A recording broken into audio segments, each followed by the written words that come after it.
PNR Networks is a member of Patreon. Show your love for our shows by joining our ongoing fundraising campaign and get some fantastic perks in return. Check it out and become a Patreon sponsor. You can sign up at patreon.com, patreon.com/PNR Networks. And thanks for your support.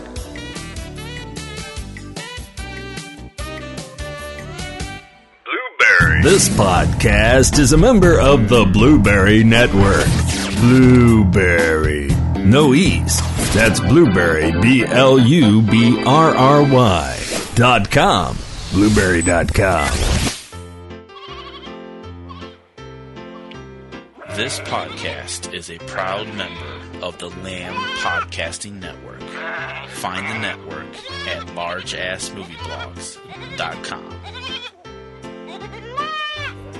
I don't think at this rate we're ever going to get caught up. It's just kind of crazy. Well, we got to keep trying. I know. It's December, and it's the end of the year crunch, and this show is all about end of the year stuff. We got tons of award news, tons of couple of catch-up reviews. We got a few other things going on. And before the end of this show, as we go to press, we should have the 2 more awards to announce, as Boston and Online New York are both announcing as we are taping. We are keeping eyes going, and it's all going to be happening throughout the next couple of hours. Right here, right now, I'm Thsi Kirkham. I'm Kim Brown. Like sands through the exhaustion. This is Subject Cinema. Stand by to receive our transmission.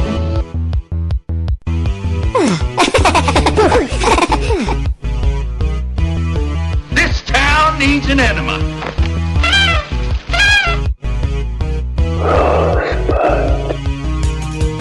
Celebrating a decade of film podcasting. Lasting out of Beantown, USA, you're tuned into Subject Cinema with Thsi Kirkham and Kim Brown. Directive. Oh, behave. Yeah. I volunteer as tribute. Suppose you run your business and let me run mine. Here's looking at you, kid.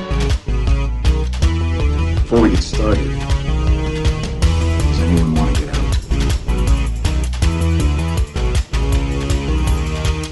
Ladies and gentlemen, please welcome Thsi and Kim.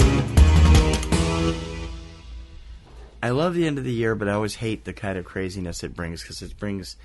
I think the only time that drives me even more crazy is our Boston Springs Festival time, when we're just so busy. Yeah. Welcome to Subject Cinema. I'm Thsi Kirkham. Hi, I'm Kim Brown. Subject Cinema number 548, December 11th, 2016, day and date.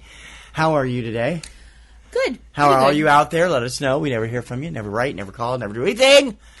Well, Subject Cinema at PNRNetworks.com. I can definitely say something to rip off a line from Game of Thrones.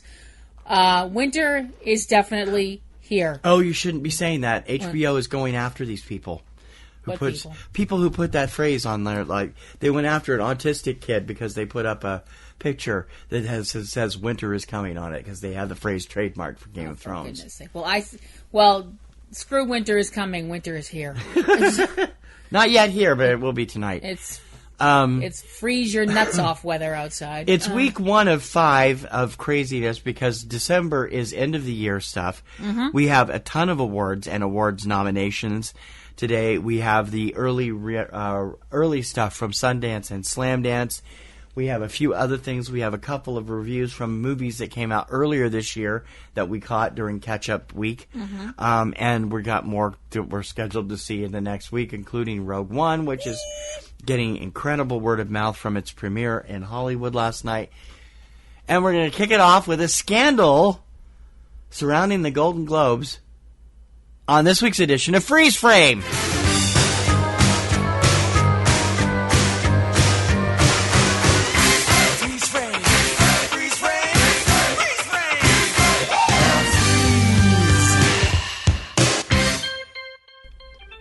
Okay, so this is the time of year where everybody starts pandering to everybody, but in all honesty, 3 major groups get pandered to. Critics' Choice people, the Broadcast Film Critics Association, the Golden Globe people, the Hollywood Foreign Press Association, and the Academy Awards people, the Academy of Motion Picture Arts and Sciences.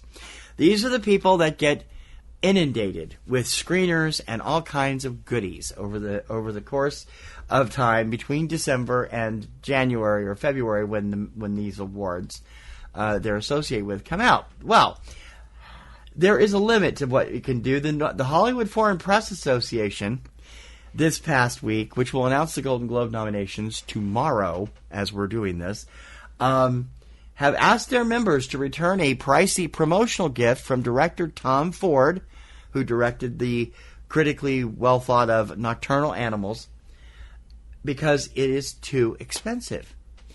Now, Ford is a fashion designer as well as a director. He directed Nocturnal Animals, which is a big hit right now with critics, with Amy Adams, Jake Gyllenhaal, Michael Shannon, and a bunch of other people.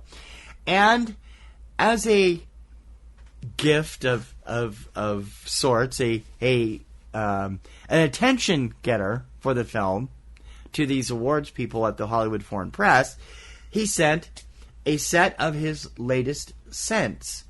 One man and one woman. I'm trying to find the name of them here. I guess they're just branded perfume under Tom Ford's brand.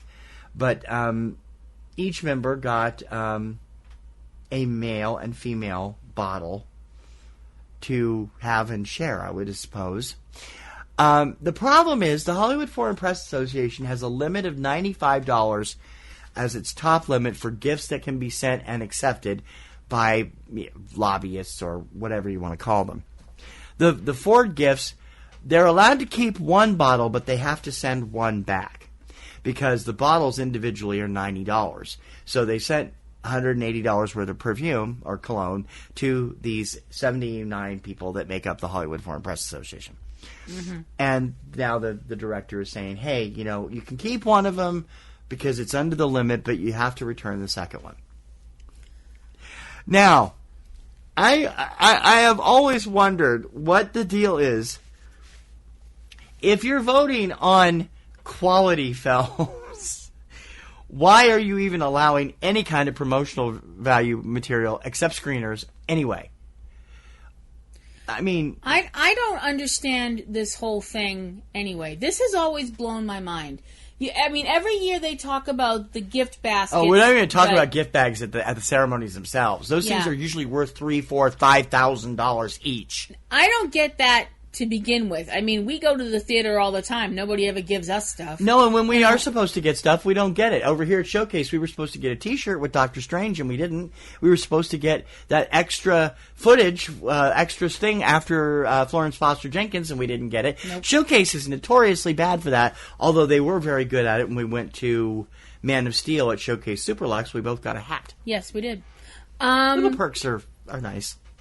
The whole idea of people being able to gift judges stuff, to me, just blows. But they're not really judges. They're just journalists and members of the Academy. They're members of the Academy. They are people with influence. Yeah, they're voting. They're voting members, Yeah.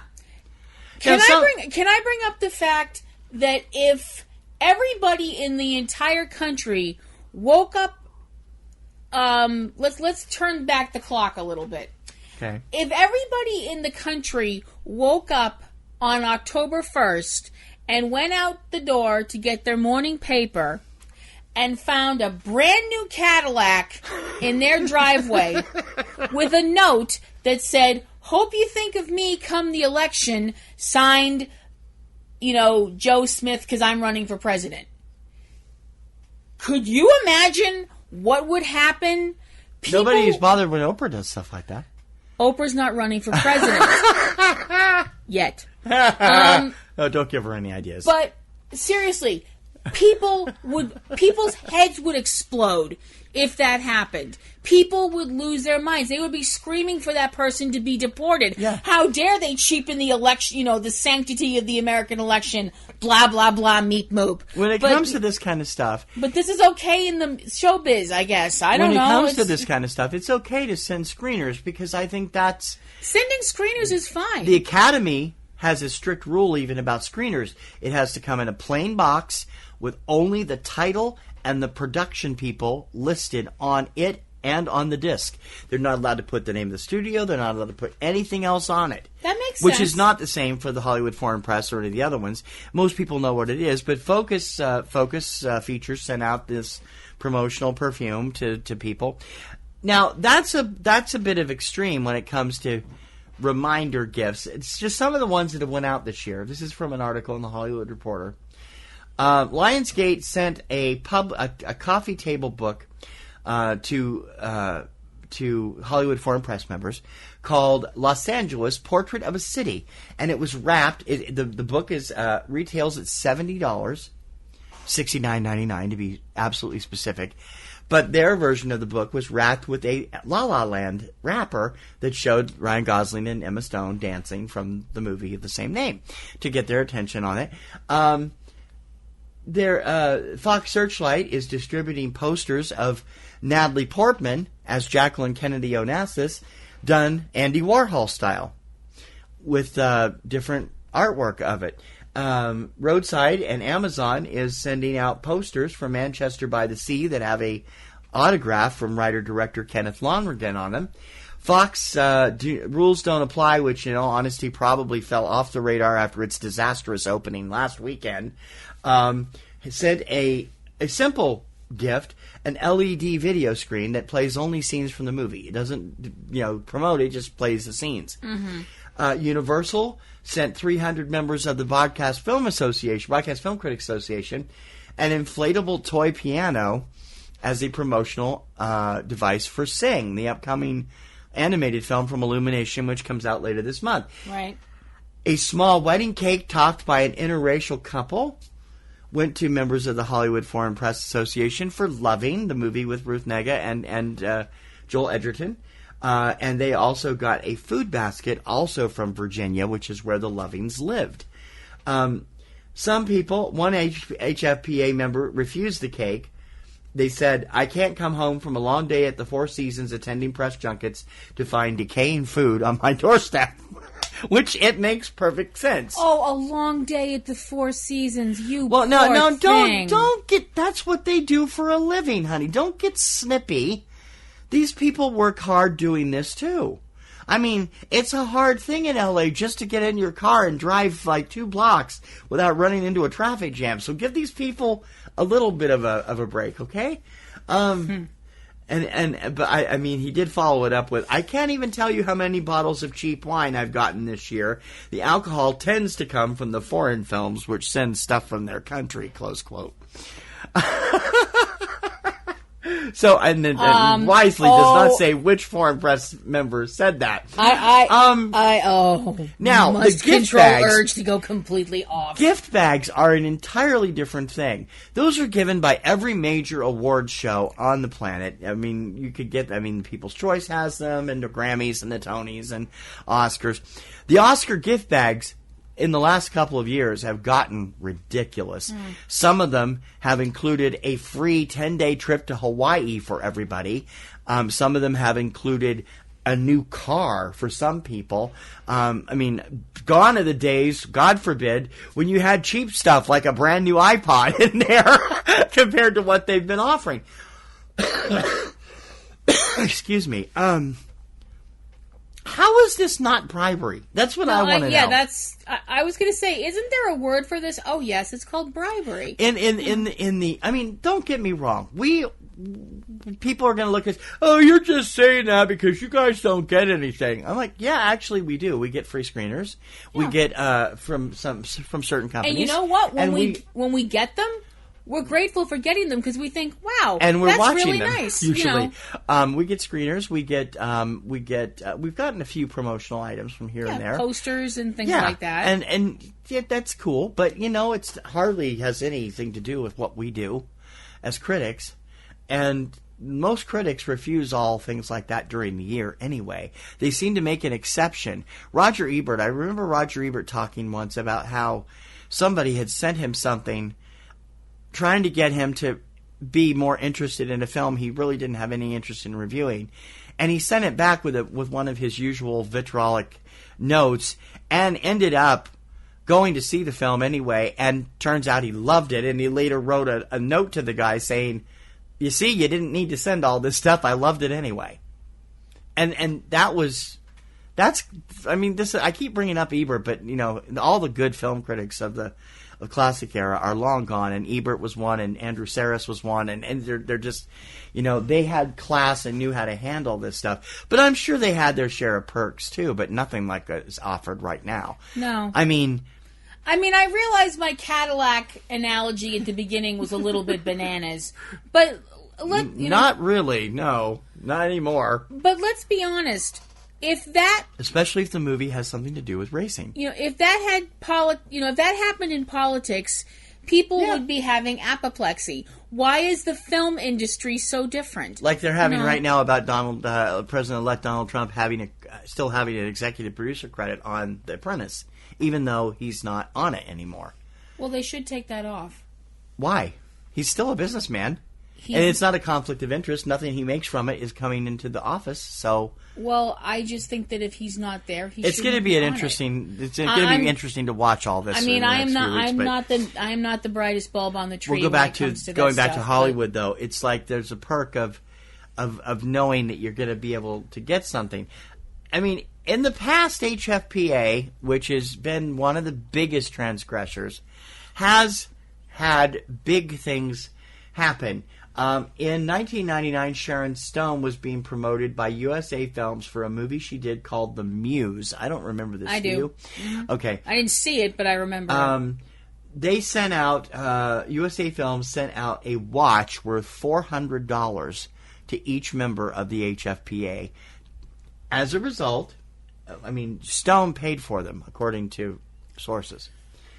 After the press caught wind of it, the leadership of the Hollywood Foreign Press at the time, I would imagine run by Tom Burke at the time, ordered them to return the gift, and she did get a nomination, but not a win on that movie. So it could come back to bite you on the ass. Yep. Which would be a shame for a movie like Nocturnal Animals. Sometimes I wonder if people don't pander too much. There was a big brouhaha 4 years ago when Melissa Leo was in The Fighter, and she bought her own ads for the Variety and Hollywood Reporter, which were a simple shot of her standing in her fur coat in the middle of what looked like a soundstage, and the words, "Consider Melissa Leo." Nothing particular about what she was promoting or anything, but she did win an Oscar 3 days later. Yeah.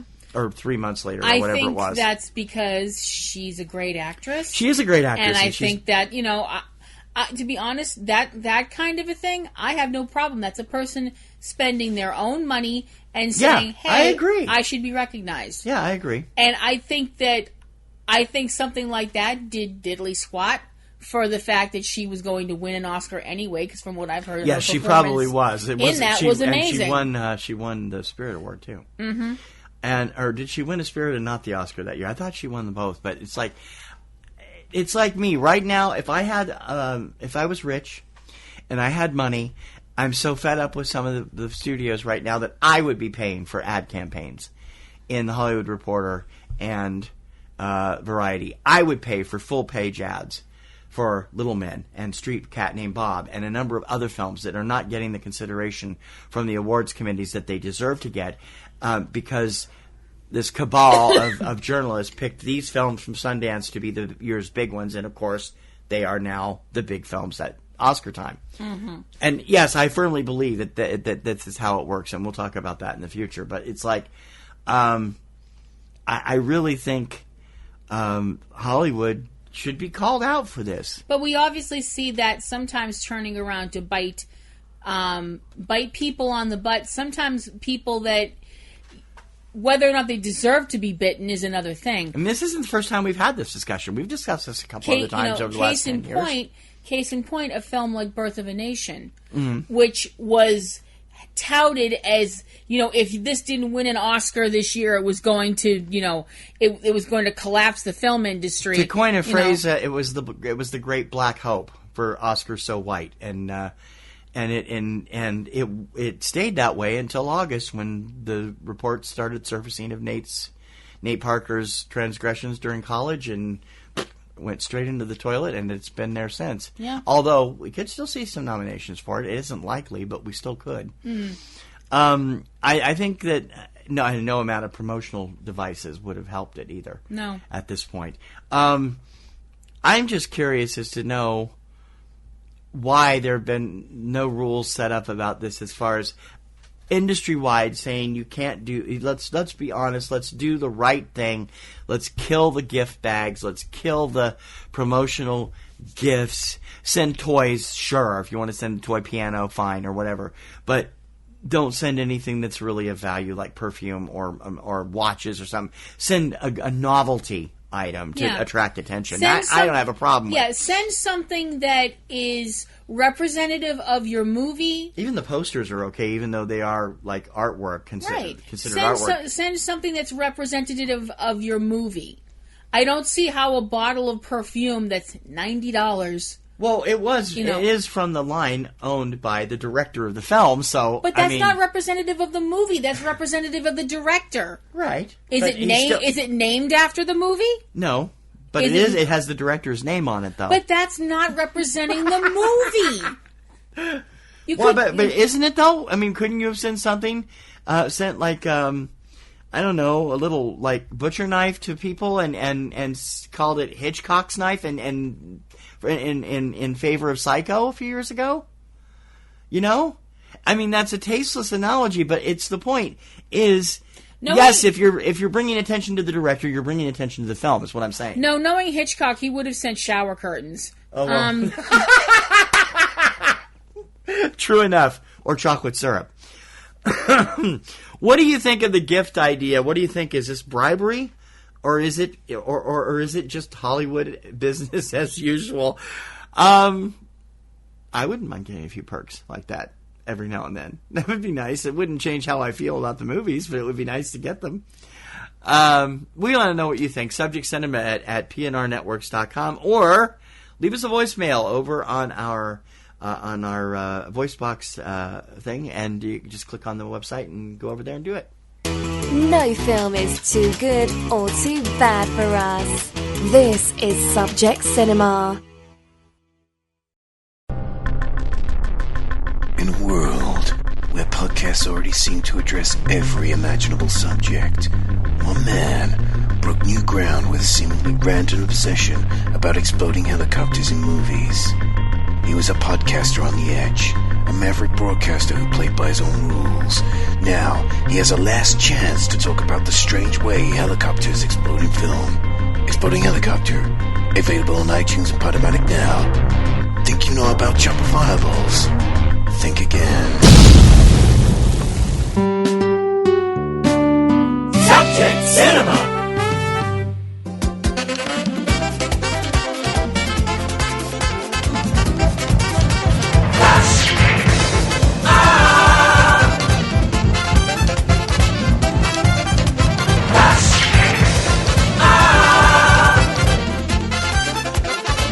Festival Flash!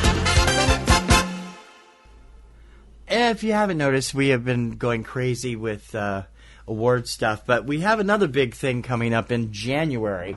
January 29th, 2017.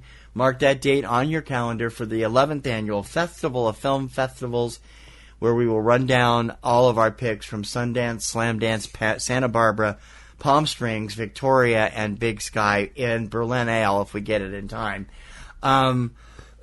We have started to have the titles trickle down, and we've been posting them over on eCinemaOne.com, so you should be over checking it out every day. We got stuff. I got stuff going up every day or every other day at least with all the award stuff.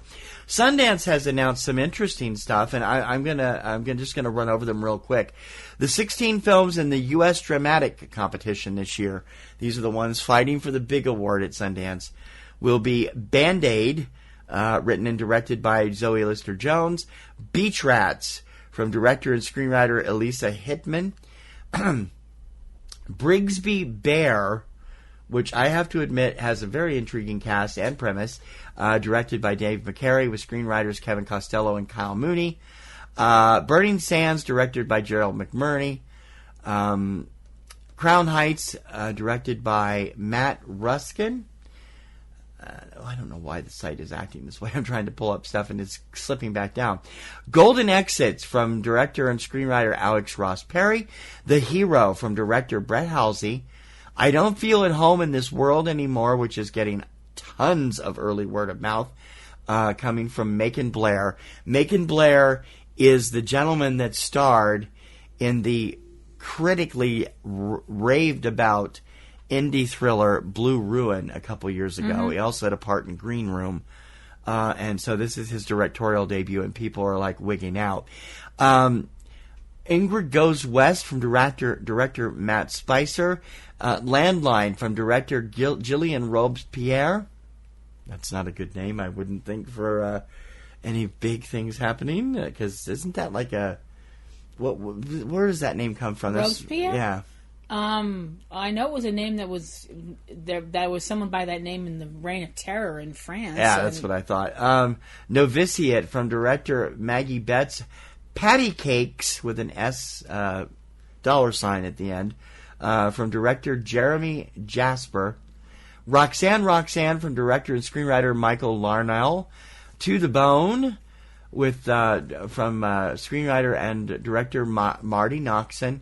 Walking Out, screenwriter and directors Alex Smith and Andrew Smith, and the Yellow Birds, which is the film that I'm really high on right now. I've been hearing word of mouth about this for months, with director Alexander Moores and screenwriter David Lowery. Those are the 16 films that'll be in competition for the major narrative awards. Now, they've also had some other stuff come out for documentary and for their next levels. The one thing that's been missing that everybody is waiting for is the Masterpiece. Mm. We've been wondering where the Masterpiece would premiere. The Masterpiece is James Franco's movie about the making of Tommy Wiseau's The Room. And it still has not been announced. We thought it would show up in Sundance's Midnight category. No luck. There is a documentary about the shower scene in Psycho. Yes. Coming up, and a disaster. Just the shower scene, and a narrative that is shot exclusively on broken television sets about the aftermath of a disastrous earthquake in Los Angeles, which has got me really intrigued. The name of it is Kuso. Kuso, thank you. Which is the Japanese word for. Can I say it? I don't know. Is it family friendly? Huh? Say it. Shit. Okay. Oh, you could have done it like Sean Connery, at least. Shit. But there's some interesting stuff coming, and we'll have a full rundown of it in January. Slamdance has also announced their main titles, and Slamdance is a smaller festival. They only have a few titles every year, so I'm not going to go over them all right now, but some of them look interesting. There are a lot of big stars and smaller stars coming to both of these festivals. Now, Palm Springs and Santa Barbara should both announce by the end of this month. Palm Springs usually, I would say, will announce this coming week. Santa Barbara rarely announces before the first week of January, so we'll see what happens, but I don't know. I always look forward to Santa Barbara because of their Max category, which is all extreme sports-oriented stuff, and I enjoy that immensely. Trying to find. Now, last year I had no luck. They had 5 or 6 films in there. I couldn't get a screener from any of them. I tried and begged and pleaded with them, and no, I couldn't get anything from them. So I missed all of them from last year. But it's going to be an interesting festival year. Now, on that note, I came up with an interesting theory about the Sundance Film Festival in particular. And this is what my theory is. If you take a look at all of the feature films that are now battling it out for major nominations from the Critics' Choice, the Hollywood Foreign Press, and the Oscars, right, and assumably the Screen Actors Guild, most of them were touted as the ones to watch last January by influential, and again, Dr. Evil quotes, influential journalists like the main writers at the IndieWire, and the Playlist and a number of other online sites, as well as major publications like Rolling Stone, Hollywood Reporter, and Variety. Mm-hmm. And it's interesting that of all the films that are being considered right now, only one or two of them did not make their debut at Sundance last year. Loving made its debut at Cannes. One of the other ones made its debut at Venice, and I can't remember, La La Land, I think it was. But everything else, Moonlight, Manchester by the Sea, and a number of other films that are getting rave reviews, premiered at Sundance last year. My question is, if the Sundance theory is true, where's Little Men? Little Men premiered at Sundance last year, too. It got rave reviews. According to Ann Thompson's theory, Ann Thompson, writer who used to be with Variety, I believe, before she jumped to IndieWire a couple years ago during some cost-cutting at the magazine. Her thing is, Metacritic will tell you where the nominations are coming. Well, Metacritic has Little Men at an 85, which is above 3 or 4 of the other films that are now getting really big consideration, although Moonlight and Manchester and Loving, I think, are all above it. It is interesting that a film like Little Men is not getting the attention. Yeah. But, look at past years. My whole thing is, I know that a lot of these festivals have films that they really like and they're really high about. And a lot of times we go and look at these films and say, wow, they were really right. That was a really good film, or I really enjoyed that. This last year we didn't get a chance to because we were broke and couldn't afford passes to the IFFB. The only thing we saw was Little Men. We didn't get to see Moonlight or Manchester, both of which played IFFB. But even before stuff gets to Boston, where I'm talking is way before. Mm-hmm. Subject Cinema.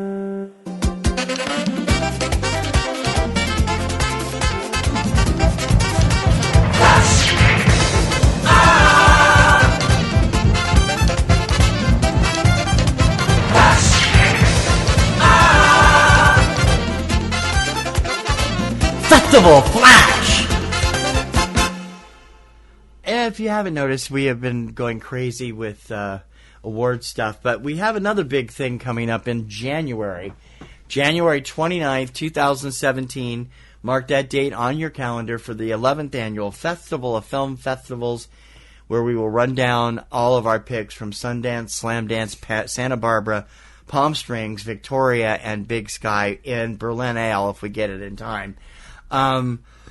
We have started to have the titles trickle down, and we've been posting them over on eCinemaOne.com, so you should be over checking it out every day. We got stuff. I got stuff going up every day or every other day at least with all the award stuff. Sundance has announced some interesting stuff, and I'm just gonna run over them real quick.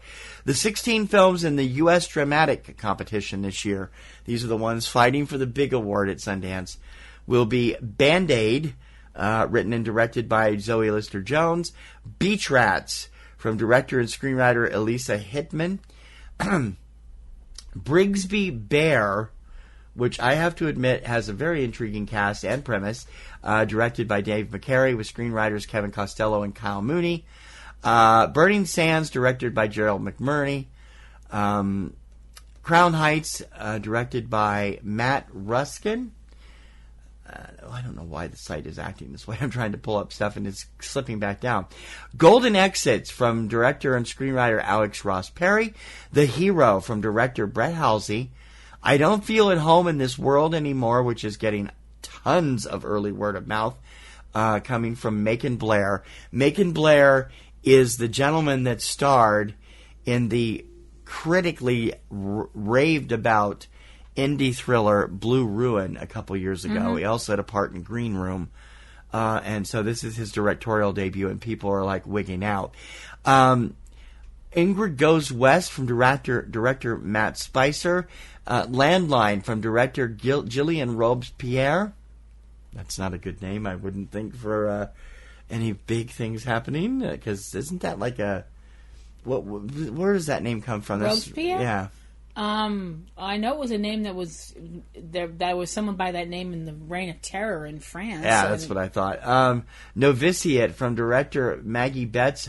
Patty Cakes with an S dollar sign at the end from director Jeremy Jasper. Roxanne from director and screenwriter Michael Larnell.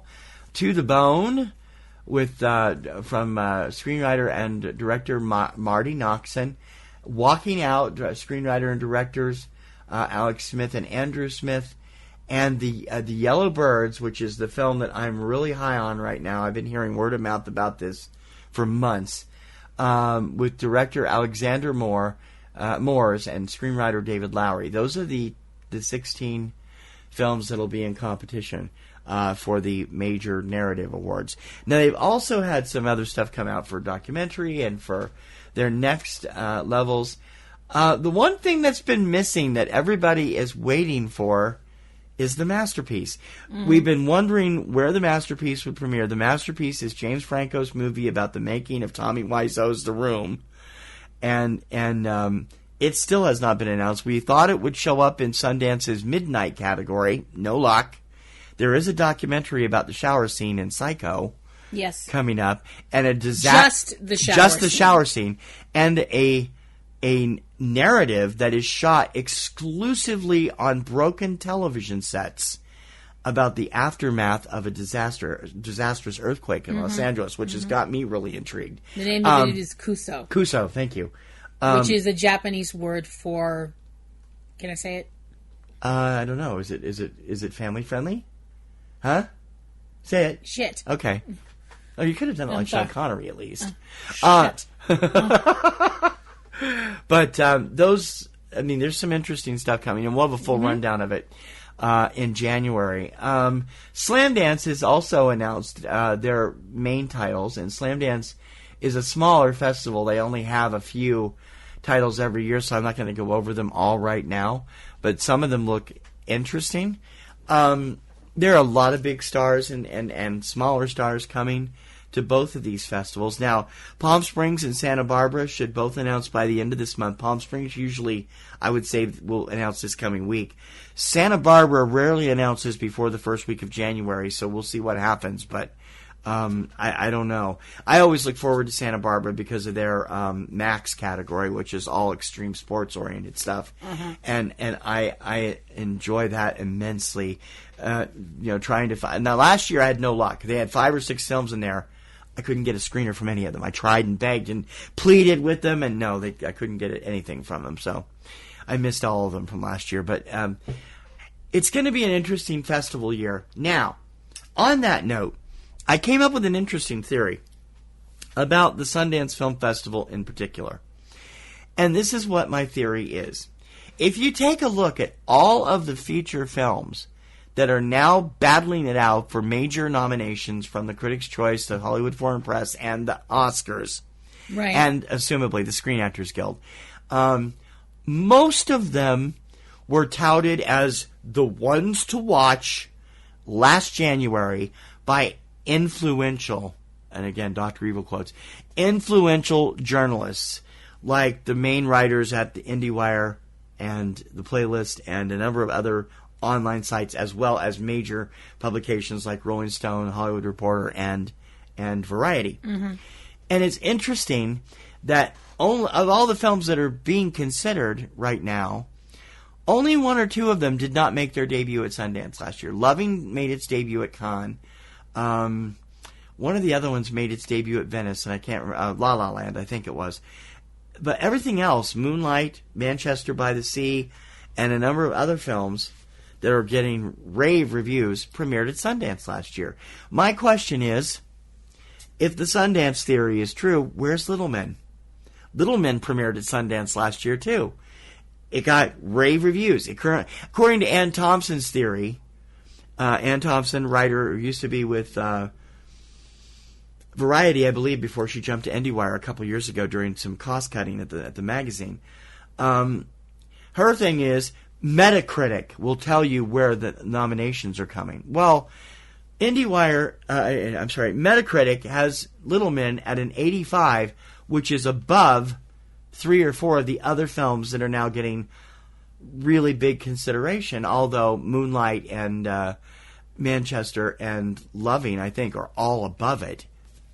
It is interesting that a film like Little Men is not getting the attention. Yeah. But, look at past years. My whole thing is, I know that a lot of these festivals have films that they really like and they're really high about. And a lot of times we go and look at these films and say, wow, they were really right. That was a really good film, or I really enjoyed that. This last year we didn't get a chance to because we were broke and couldn't afford passes to the IFFB. And the only thing we saw was Little Men. We didn't get to see Moonlight or Manchester, both of which played IFFB.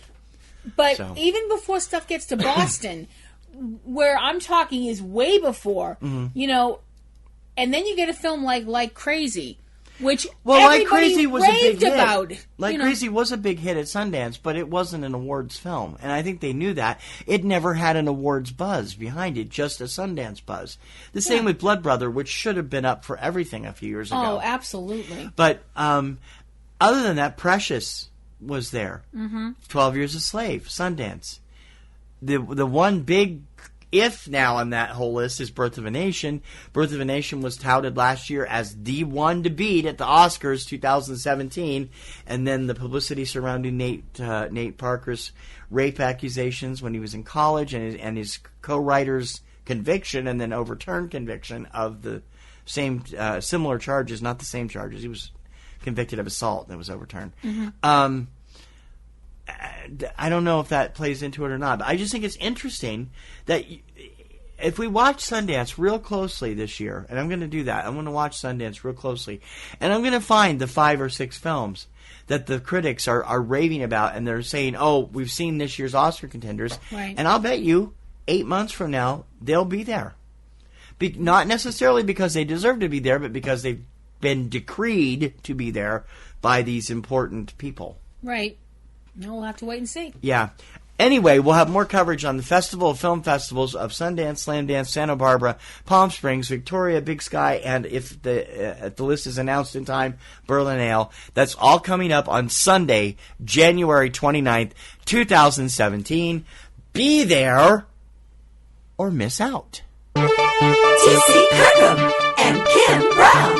Real movies for real people. Subject Cinema. What a bonehead!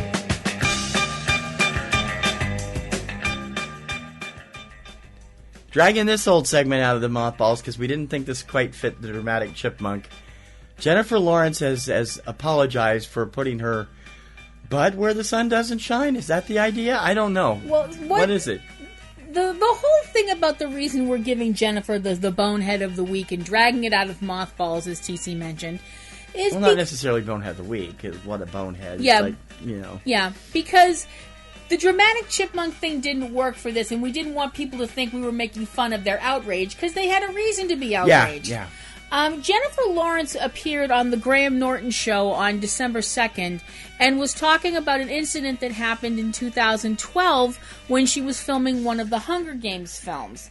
Now, this filming was taking place in Hawaii, and they were filming on the coast of Hawaii, specifically Oahu. And the crew and actors and everybody involved was told not to touch some of the stones in the area that they were in Hawaii because they were considered sacred by the local populace. This is what Jennifer said on the show. Quote, there were sacred rocks, but they were so good for butt itching. She had been in a wetsuit all day and just couldn't control the urge and apparently had an itch on her posterior and used these rocks to scratch said area. She continued, quote, Academy Award-winning actress, remember. Okay. She continued, quote, one rock ended up coming loose and it was a giant boulder and it rolled down this mountain and it almost killed our sound guy, end quote. And she also added, quote, it was a huge dramatic deal and all the Hawaiians were like, it's the curse from our ancestors and I'm in the corner going, I'm your curse, end quote. Needless to say, when this got out, the people of Hawaii were upset. The reason for such, ire can be explained by, one, I'm going to mess up your name, and I'm very sorry, I don't mean to, sir. Keho Kuula Haiku. And I hope I said that. That's very good, actually, anyway. I hope that was even close to correct, sir. He is a Hawaiian cultural expert who was on the set of the Hunger Games at the time in 2012 and explained why these rocks are so important. The reason why is because this is an area where ancient Hawaiians lived, and there are several hundred burial caves in that area. So these rocks and this area is considered, close to this where they were filming is considered sacred, and they were told not to touch these rocks. After the incident happened with the rocks rolling down the rock rolling down the hill, Mr. Haiku, after the rock rolled away, he, quote, kind of scolded everyone in the area to be more careful. I actually had them take the rock and put it back up the hill.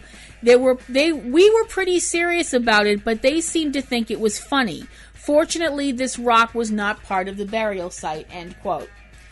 Needless to say, as I mentioned, once this news, got out there, which it wouldn't have if Jennifer had just kept her mouth shut, the internet exploded. Jennifer has no filter. If you haven't noticed when she's on the talk shows, she doesn't care what she says. Speaking of someone else who has no filter, I know that sometimes that can bite you on the posterior. Oh yes, I'm very familiar with that too. Needless to say, there was a flood of angry responses from the Hawaiian people to this news that one of their sites had been desecrated. And it was not. Which the guy just made that clear. Well, the rock that she was told not to touch, wasn't part of it. He said that. So they found out that rock was not actually part of it. So that's something, at least. Well, they're talking about the rock that rolled down the hill. Right. The rock that she scratched her behind on, that was part of the sacred rocks that they were told not to touch. It's all part of the same area. Well, anyway, the internet exploded with fury, and on Friday, Jennifer addressed the problem and went to Facebook and put up this quote. To Jen, from Jen to the internet, I meant absolutely no disrespect to the Hawaiian people. I really thought I was being self-deprecating about the fact that I was the curse, but I understand the way it was perceived was not funny, and I apologize if I offended anyone, end quote. So she's not even talking about that. She's talking about what she said. Yeah. All right, I have a suggestion. Okay, I don't mean this to be mean, but two people who have cultural issues like this, like those rocks, like the rocks from the set of The Maze Runner. Don't let Hollywood film there. Hello? Anyway. Well, see, my attitude I know it brings in money, but it ain't worth it if it ends up doing something like that. Well, the way I feel is the fact that, if somebody tells you don't touch something, don't touch it. That's the quickest way to get somebody to touch something, is to tell them not to. That's the lesson that most of us learn by the time we're about 5. No, that's because they say you'll go blind. That's later. Oh, okay. That's something else. If you refer to that as something, then you have issues beyond, I ain't touching that. But I understand what you're saying. If this was close to a sacred area, they maybe should have roped it off, done something. No, just don't let a film company anywhere near it, because it's going to have something happen. Or you're going to have these idiot actors picking up pieces of it and pocketing it, even though they were told not to do that. I mean, that's like the idiots in The Maze Runner did. Yeah, that's a big thing in Hawaii. They tell people, and that's where that shot too. Actually, don't. No, I thought it was in Arizona. It might have been. It might have been Arizona. I don't know. They ask people when they come to Hawaii, don't take rocks back with you. It's not considered. That's not nice. That's considered if you find it on the beach, that's one thing. But no, I don't think they like you to do that either. It's considered insulting. Okay. But I was just kind of like, I read this and I'm going, Jennifer, you not only did you do something dumb, you went out there and said, hey, let me tell you about this dumb thing that I did. And you really were not surprised that people from that area were like, you did this dumb thing in our country? You know, our part of the country? What the hell? You know, but... Like I said, she has a history of doing that. At least when she walked out on Graham Norton, I'm assuming she didn't fall down, because we would have heard about that. So, Jennifer Lawrence is this week, and you are a bonehead, and what do we say? Play him off, keyboard cat.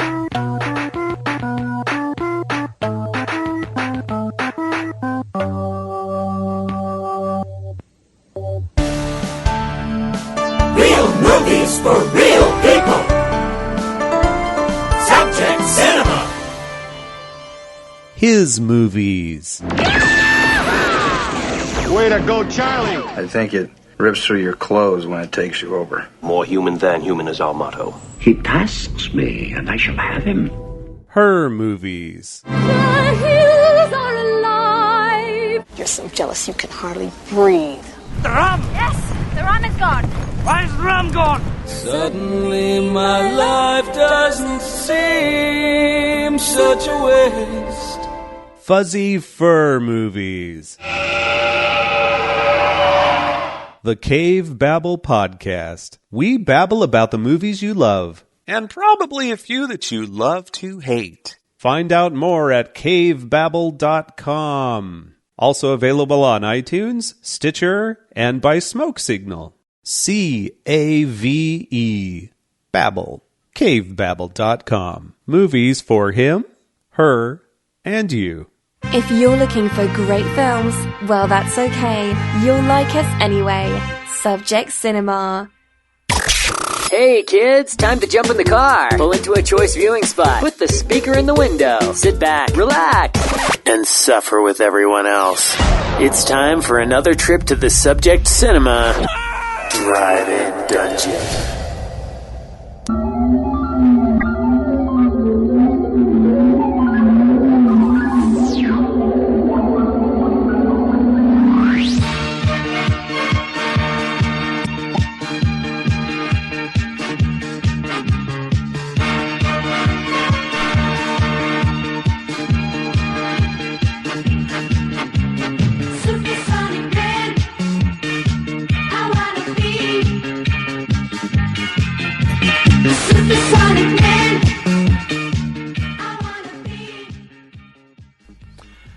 I fortunately was busy and could not do this. I had lots of other stuff to do, but Kim braved the waters for a Riff Tracks original that's now available on online streaming to bring us the epic Supersonic Man. Yes.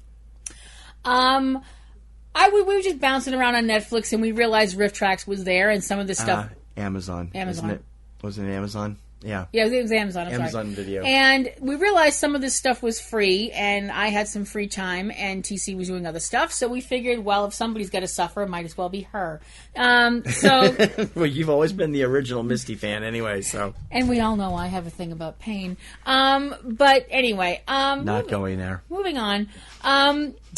Mike, Kevin, and Bill undertook the perilous task of having to watch Supersonic Man, which is a film from 1979 that if anybody outside of the people who were involved with it ever heard of, I'd be surprised. Supersonic Man is a Spanish-Italian production, although the IMDb says simply Spanish, so I don't know which. A superhero movie...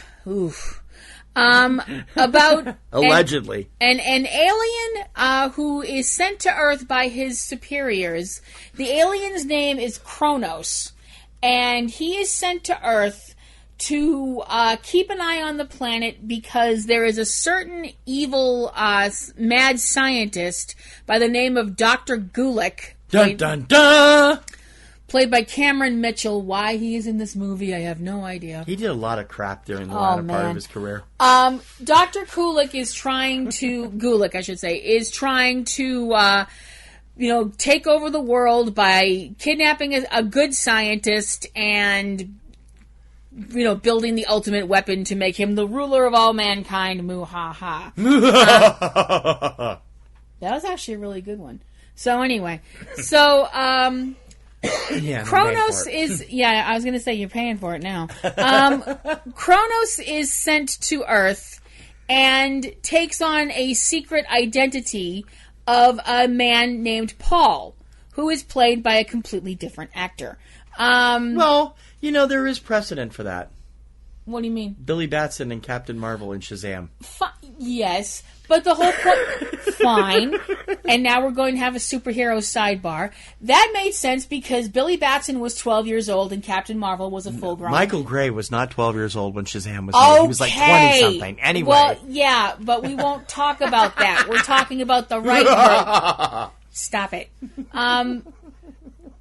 The big difference here is the fact that Paul looks like a 1970s European Donald Sutherland with the, kind of curly hair and a mustache. Yeah, and the whole actually thing. He does. He looks like Donald Sutherland out of Invasion of the Body Snatchers. Yeah. Oh. And, Supersonic Man, his super secret alter identity superhero guy, who he becomes by talking into his watch, and that, does the whole transformation thing. I mean, it's, I'm like, what, they don't have any phone booths where you are? No, he's calling his car. Anyway, no, he's not. No. Hey, Kit, come over and pick me up. Knight Rider joke. And he transforms into Supersonic Man, who is obviously a completely different actor who does not have a mustache, and has this outfit that consists of red bodysuit, blue cape, and this blue mask that covers most of his face except for around his mouth. Although it does cover his upper lip, so you're not supposed to be able to tell that it's a different actor because it's covering the mustache area. Okay, well, that's okay. I did see a little bit of it. Yeah, and the end of it. Oh, God. Wow. You know you have a problem when your movie makes Prince of Space look good. Wow, your weapons are useless against me. We actually did get a line similar to that. Supersonic Man is able to fly and has super strength and can turn guns into bananas because that's a useful skill. Seriously? I am not making that up. And we get lines like, "You cannot stop me, I am supersonic," to which my point would be, then how come I can see you? Because if you were supersonic, wouldn't that mean you'd be traveling at this, the speed of sound? Yeah, so we would like a Concorde. See, forget it. Those are not being done anymore either. Oh my gosh, this movie hurt. It's pretty... You've seen enough of these to know bad. Yeah. You've sat through at least one Super Argo movie. Yep. You've sat through... those three ridiculous Superman Italian things. 3 Atomic Supermen. And you've sat through Prince of Space and Space Chief and all those. Mm-hmm. And you've also sat through like real kind of average superhero stuff like Puma Man. Yep. Is this worse than all of them? To be honest with you, this guy flies better than Puma Man. Well, anybody would fly better than Puma Man because it was based on the Greatest American Hero. So it's like, what? But then again, I fly better than Puma Man. So that, that kind of gives, you could throw a cat out the window and it would fly better than Puma Man. But anyway, it wouldn't fly for very long, but it would, that wasn't nice. Oh man, this movie hurts. It is not one of the worst superhero movies I have ever seen. I don't really know which. There's so many that are so awful. I would actually say the worst superhero movie I've ever seen, alleged superhero movie that I've ever seen, even Puma Man at least had Donald Pleasance in it. I think the worst superhero movie I've ever... and his Puma Man. Well, yeah, he's British, so, whatever. No offense to any Brits out there. I think the worst alleged superhero movie I've ever seen was The Wild World of Batwoman, which that movie is torture. But anyway, getting back to fun torture. Yeah, but getting back to Supersonic Man. Mike, would you stop? I'm gonna do something. I didn't see the film. Mike, Kevin, and Bill do deserve medals from what I've understood. They do. They did a great job riffing this because, my gosh, it deserved it. I mean, I don't know who Cameron Mitchell owed money to that he was, doing these incredible. I mean, well, you're talking about 1979. Yeah, this is a year that produced films within a 2-year period. That produced films like that with Cameron Mitchell. It produced Angel's Revenge, which featured Jack Palance. And Peter also Lawford. Peter Lawford. No. Peter Lawford's in that. No, he Lawford is in that. Yeah. And Jim Backus. Yeah. Plus Darby Hinton, who is also one of my favorites, although he couldn't act in that one. And a few other films with big actors. We had no business doing them, but they were obviously doing them because they made the money for it. I don't know. Maybe they needed to pay the mortgage. I mean, it's like Famke, when she admitted the only reason she did Hansel and Gretel is because she needed a mortgage payment. I mean, seriously, Cameron Mitchell is not eating scenery in this movie. He is devouring scenery in this movie. Is that Chuck Heston? Chuck Heston? I mean, when Faye Dunaway as Joan Crawford would look at you and go, "Damn, slow down, tone it back." Jeez. Wow. Oh my gosh, this movie hurts. Maybe she picked it up from him. That wasn't made for 2 more years. Oh, this movie hurts. I mean, you will believe a man can suck. This movie is just that horrible. It really would have been unbearable without the riff tracks. It really would have been. You would have had to riff tracks it yourself or go completely mad. So look up riff tracks. Yeah, Supersonic Man. It's now playing on Amazon Prime, and you can also rent it if you're not a Prime member for probably $3.99. I think it is. Yep. Over at Amazon Video. Yeah, if you dare. Da, da, da, da. This is the place to be. You're listening to Subject Cinema with Thsi Kirkham and Kim Brown.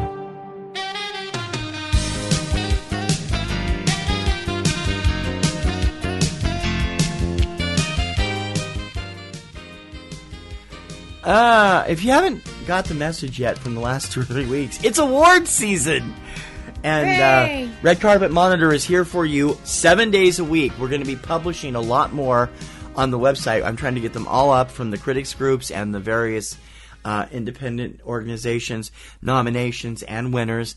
And we have got a huge list to go through right now. Right as we're actually recording, the Boston Film Critics Association and the New York Film Critics Online are announcing, and we should have those lists later in the show. Mm-hmm. But right now, let's run through them. This has been a year where you've got 3 films, really 3 films that are set as win, play, show for Best Picture. Mm-hmm. La La Land, Moonlight, and Manchester by the Sea. These are the films that are winning everything. and so here we go. Starting with the Washington, D.C. Film Critics Association. These were announced last Tuesday, I believe. Best Picture went to La La Land. Best Director, Damien Chazelle for La La Land. Best Actor, Casey Affleck, Manchester by the Sea. Best Actress, Natalie Portman for Jackie. Best Supporting Actor, Mahershala Ali for Moonlight. Best Supporting Actress, Viola Davis for Fences. Best Acting Ensemble for Hell or High Water, which is also getting a lot of notice at the critics groups this year, at least. Mm-hmm. Best Youth Performance, Lucas Hedges, Manchester by the Sea. Best Voice Performance, Liam Neeson from A Monster Calls. Best Motion Capture Performance, Mark Rylance for the BFG. Screenplay, Original, Damien Chazelle for La La Land. Adapted Screenplay, Eric Heisner from Story of Your Life by Ted Chiang, which was made into the film Arrival. Best Animated Feature, Kubo and the Two Strings. Best Documentary, 13th. Best Foreign Language Film, Elle. Best Production Design, La La Land. Best Cinematography, La La Land. Best Editing, La La Land. Wow. Best Original Score, La La Land. And the Joe Barber Award for Best Portrayal of Washington, D.C. to Jackie. It's interesting. A lot of these nominations that aren't in theaters right now are old enough that they're available online. Kubo is now available on DVD and on-demand streaming. Mm-hmm. BFG just went on to on-demand streaming this last week. 13th Ava DuVernay's documentary about prison conditions is on Netflix, so you can see a lot of these. The other film that seems to be doing really well, there's the animated category is a battle for everybody right now. But the other category that seems to be doing some interest is foreign language film. Everybody thought when it started it was going to be Aquarius from Brazil because of all the controversy going on. Right. Elle from France with Isabelle Huppert has been winning tons of awards. And it's a rape revenge thriller and has been doing gangbusters with these. Do they still say gangbusters? Is that something the kids still use, gangbusters? It's going on like gangbusters. I don't know. Gee willikers, I don't know, hon. For the Los Angeles Film Critics Association, which were going on at the very time we were recording last week, the winners were, no big surprise, Moonlight, Best Picture, La La Land runner-up, Best Picture, Best Director, Barry Jenkins, Moonlight, Best Actress, Isabelle Huppert for Elle and Things to Come, which is also out right now. Best Actor, Adam Driver for Patterson. That's been one of the few real leans away from one or two people. Patterson's getting rave reviews, although people are not quite sure if it's a comedy or a drama. No. It's from Jim Jarmusch. It has humor elements. He plays a bus driver who is also a poet, and it's gotten rave reviews. I'd love to see it. I've really become a big fan of his in the last couple of years. He's also in Silence, Martin Scorsese's new film, which people have been going crazy about. Although his character is gone by the middle third of the movie, so if you're going to see Adam, be aware of that. Best animated film. This one blew everybody's mind. A film called Your Name. This is an anime film from Studio Ghibli about mental transference between a couple of teenagers. Yep. And it's a love story. It's a love story, and it's gotten crazy good reviews. Best Screenplay, The Lobster. We haven't seen that yet. It is on our list to see in the next week or two. Best Documentary or nonfiction film, I Am Not Your Negro. Best Supporting Actress, Lily Gladstone, Certain Women. Best Editing, OJ, Made in America, which I still don't think should be considered a movie since it was, I know it premiered at Sundance, but it was it was made for that ESPN documentary series. And I don't think that's fair, but it's trumping everything else. Best Production Design, The Handmaiden. Best Supporting Actor, Mahershala Ali, get used to that name, from Moonlight. He's winning every one of these awards. Music and score went to La La Land, which is a musical, big surprise. Cinematography to Moonlight, and the Career Achievement Award from Los Angeles went to Shirley MacLaine. So that's an interesting pick, since I don't know what she did last. The Atlanta Film Critics Association came out this week also. Best Film, La La Land. Best Director, Damien Chazelle for La La Land. Best Actress, Annette Bening for 20th Century Women. Best Actor, Casey Affleck, Manchester by the Sea. Supporting Actress, Lily Gladstone for Certain Women. Supporting Actor, say it with me, Mahershala Ali, Moonlighting. He's winning them all. Best Screenplay, Kenneth Lonergan for Manchester by the Sea. Cinematography, La La Land. Editing, La La Land. Best Score went to Cliff Martinez for The Neon Demon, which was not a hit in America. In fact, it was rather roasted by the critics. It's Nicholas Winding Refn's latest film. Best Song went to Drive It Like You Stole It from Sing Street. Best Ensemble, American Honey. Best Animated Film, Kubo and the Two Strings. Documentary Film, 13th, and Foreign Language Film, Tony Erdmann. And Best Motion Picture Filmed in Georgia, the Empire of the South Award went to the new NASA drama Hidden Figures. Coming up to Boston Online. The Boston Online Critics Society and the Boston Film Critics Society are two different things. And the Film Critics Society are going on right now, and we'll have those a little bit later. But the Boston Online Film Critics Association named their winner yesterday. Best Picture, Moonlight. Best Director, Damien Chazelle, La La Land.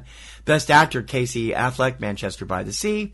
Best Actress, Isabelle Huppert for Elle. Best Supporting Actor, Mahershala Ali for Moonlight. Best Supporting Actress, Michelle Williams for Manchester by the Sea. Best Ensemble, Moonlight. Best Screenplay, Kenneth Lonergan, Manchester by the Sea. Best Foreign Language Film, The Handmaiden. Best Documentary Camera Person. That's a shoot off there that's Kirsten Johnston's look at Beam, Camera Person. Mm-hmm. Best Animated Film, Kubo and the Two Strings. Best Cinematography, Neon Demon, another one from up here. Wow. Camera Person winning Best Editing. Best Original Score went to Micah Levy for Jackie. And their top 10 films of the year in order from 1 to 10 are Moonlight, Manchester by the Sea, La La Land, Patterson, Hell or High Water, Green Room. That was the last film released while Anton Yelchin was still alive that he was in. Silence, Certain Women, The Handmaiden, and Elle. That's the Boston Online Film Critics Association. The IDA Awards, these are given by the International Documentary Association. These are prestigious awards, and I've actually been a member of the IDA. I had to let it lapse this year because we couldn't afford it, but they are always worth looking at and taking a look. Although they, too, followed that miniseries as feature route. Best Feature, OJ Made in America. Best Short, The White Helmets. Best Curated Series, DR2 Documania, which is from DRTV, which I think is a doctor's office channel. I'm not sure. Excuse me. Best Limited Series, Making a Murderer. Best Episodic Series, Last Chance U. Short Form Series, Field of Vision, which is interesting to note that one of the executive producers is Laura Potras, one of the best documentarians around these days. The Student Documentarian Award went to Daphne Mazaraki. I hope I got that right, Daphne, for her documentary 4.1 Miles. The ABC News Video Source Award went to 13th. The Pace Lorenz Award for Starless. Best Cinematography, Fire at Sea. Best Editing, Camera Person. Best Writing, I Am Not Your Negro. Best Music, The Bad Kids.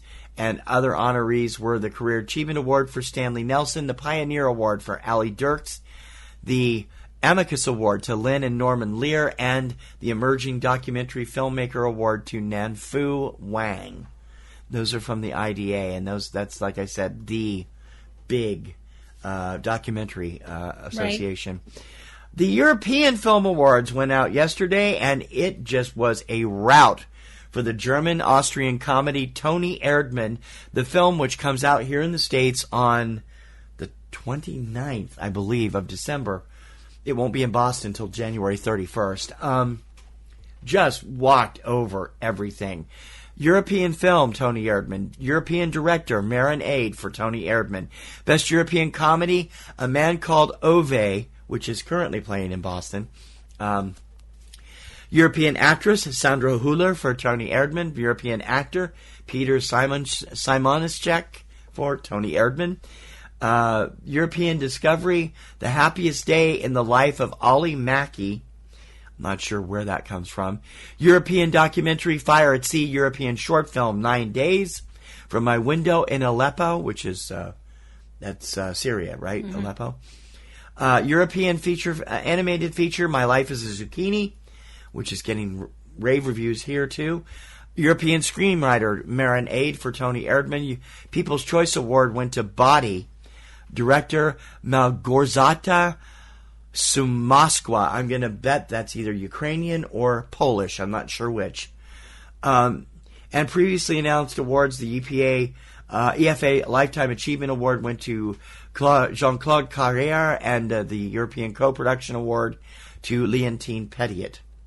And European cinematographer to Camilla Helm Knudsen for Land of Mine. Honorary award, European Achievement in World Cinema, went to Pierce Brosnan. So, interesting stuff from the European awards. I am missing, and let me just go over to their website and see if I can pull it up, because the AFI list is out too. And I'm like, where is it? I don't see it anywhere, but let's see if I can pull it up real quick here. The AFI list put out by the American Film Institute is, I don't know whether you can actually call it an Oscar harbinger, but a lot of times the films nominated for AFI, or the films listed as AFI's top 10, are usually found somewhere in the Oscar nominees. AFI's top 10 films of the year: Arrival, Fences, Hacksaw Ridge, which you notice the critic group seem to be avoiding, Hell or High Water, La La Land, Manchester by the Sea, Moonlight, Silence, Sully, and Zootopia. I also find it interesting that the film that everybody online seems to insist is going to win an Oscar for Best Animated Film has yet to get even one animated award from a critics group. The animated award from the critics group, except for one or two exceptions, have all gone to Kubo and the Two Strings. Zootopia has not been in the conversation, even though it is nominated for 11 Annie Awards this year, the most of any film at that, which is the Animation Awards every year. There's a lot more of these to come over the next couple of weeks, and we will have the Boston and New York online critics lists a little bit later on in the show. When it comes to everything movies, we've got it. Subject Cinema.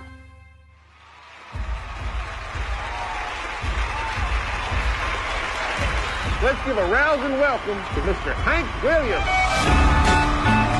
All right, boys, let it roll. Hey, good looking. When he first came to see me, he played some songs he'd written, and I offered him a contract right then and there. Cooking something up with me. Most of the time I did. Said, hey, sweet baby. Congratulations. You have a son, Mr. Williams. He's going to have a real day, not like it was for me. He is the stuff of country music legends. He was perhaps the greatest singer-songwriter in early American country music. And there's been 2 or 3 different biopics of him over the years. This year, Tom Hiddleston stepped into the shoes of the legendary Hank Williams in I Saw the Light, and Kim has a review. Yes. I Saw the Light is the story of Hank Williams' musical career. It does not touch very much on Hank's childhood or youth or anything like that. It's mentioned by the time the film actually begins. He's a grown adult. But it does touch on the fact that he didn't have a good relationship with his father. His father was absent, something that he swears is not going to happen with him when he becomes a father someday. At the time when I Saw the Light opens, he is still a struggling musician. He works with a band. They are part of a morning show on a local country radio station where they play music live. Now, at the very beginning of the movie is Hank's marriage to his first wife, Audrey Shepard Williams. Hank and Audrey are married in a gas station by a justice of the peace who is a person that owns the gas station. Okay. And we're off and running from there. The problem that Hank is having in his career right now is the fact that he is a little bit frustrated with the fact that things are not moving as fast as he would like them to move. He's already had a little success in this radio show, even though it's on at 6:30 in the morning, is popular, but it's not, storming the gates or anything like that.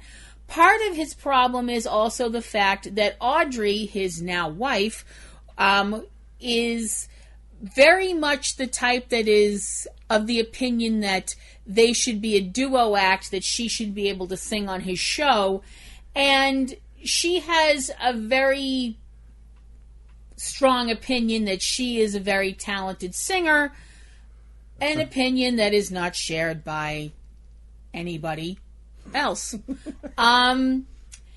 And the part of the other fact of the problem is the fact that Hank's mother, Lily Williams, who is involved with his career as well as she books dates for him and stuff like that, although Audrey does take over some of the managerial duties. Lily and Audrey, well, they hate each other.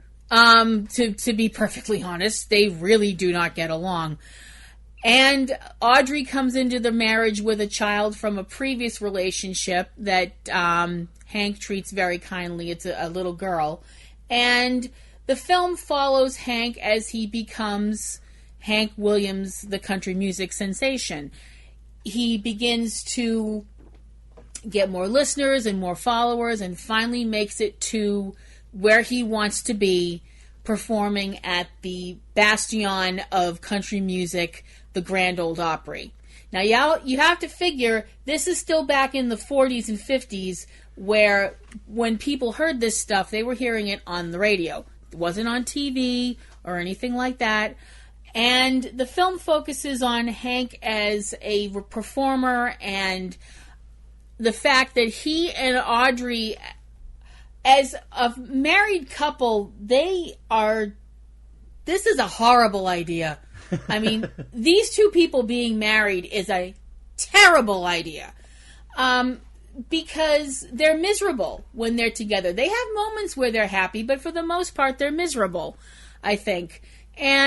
But the problem is they're more miserable apart than they are. They break up, they get back together, they get, they're almost divorcing, now they're back together, then they really divorce.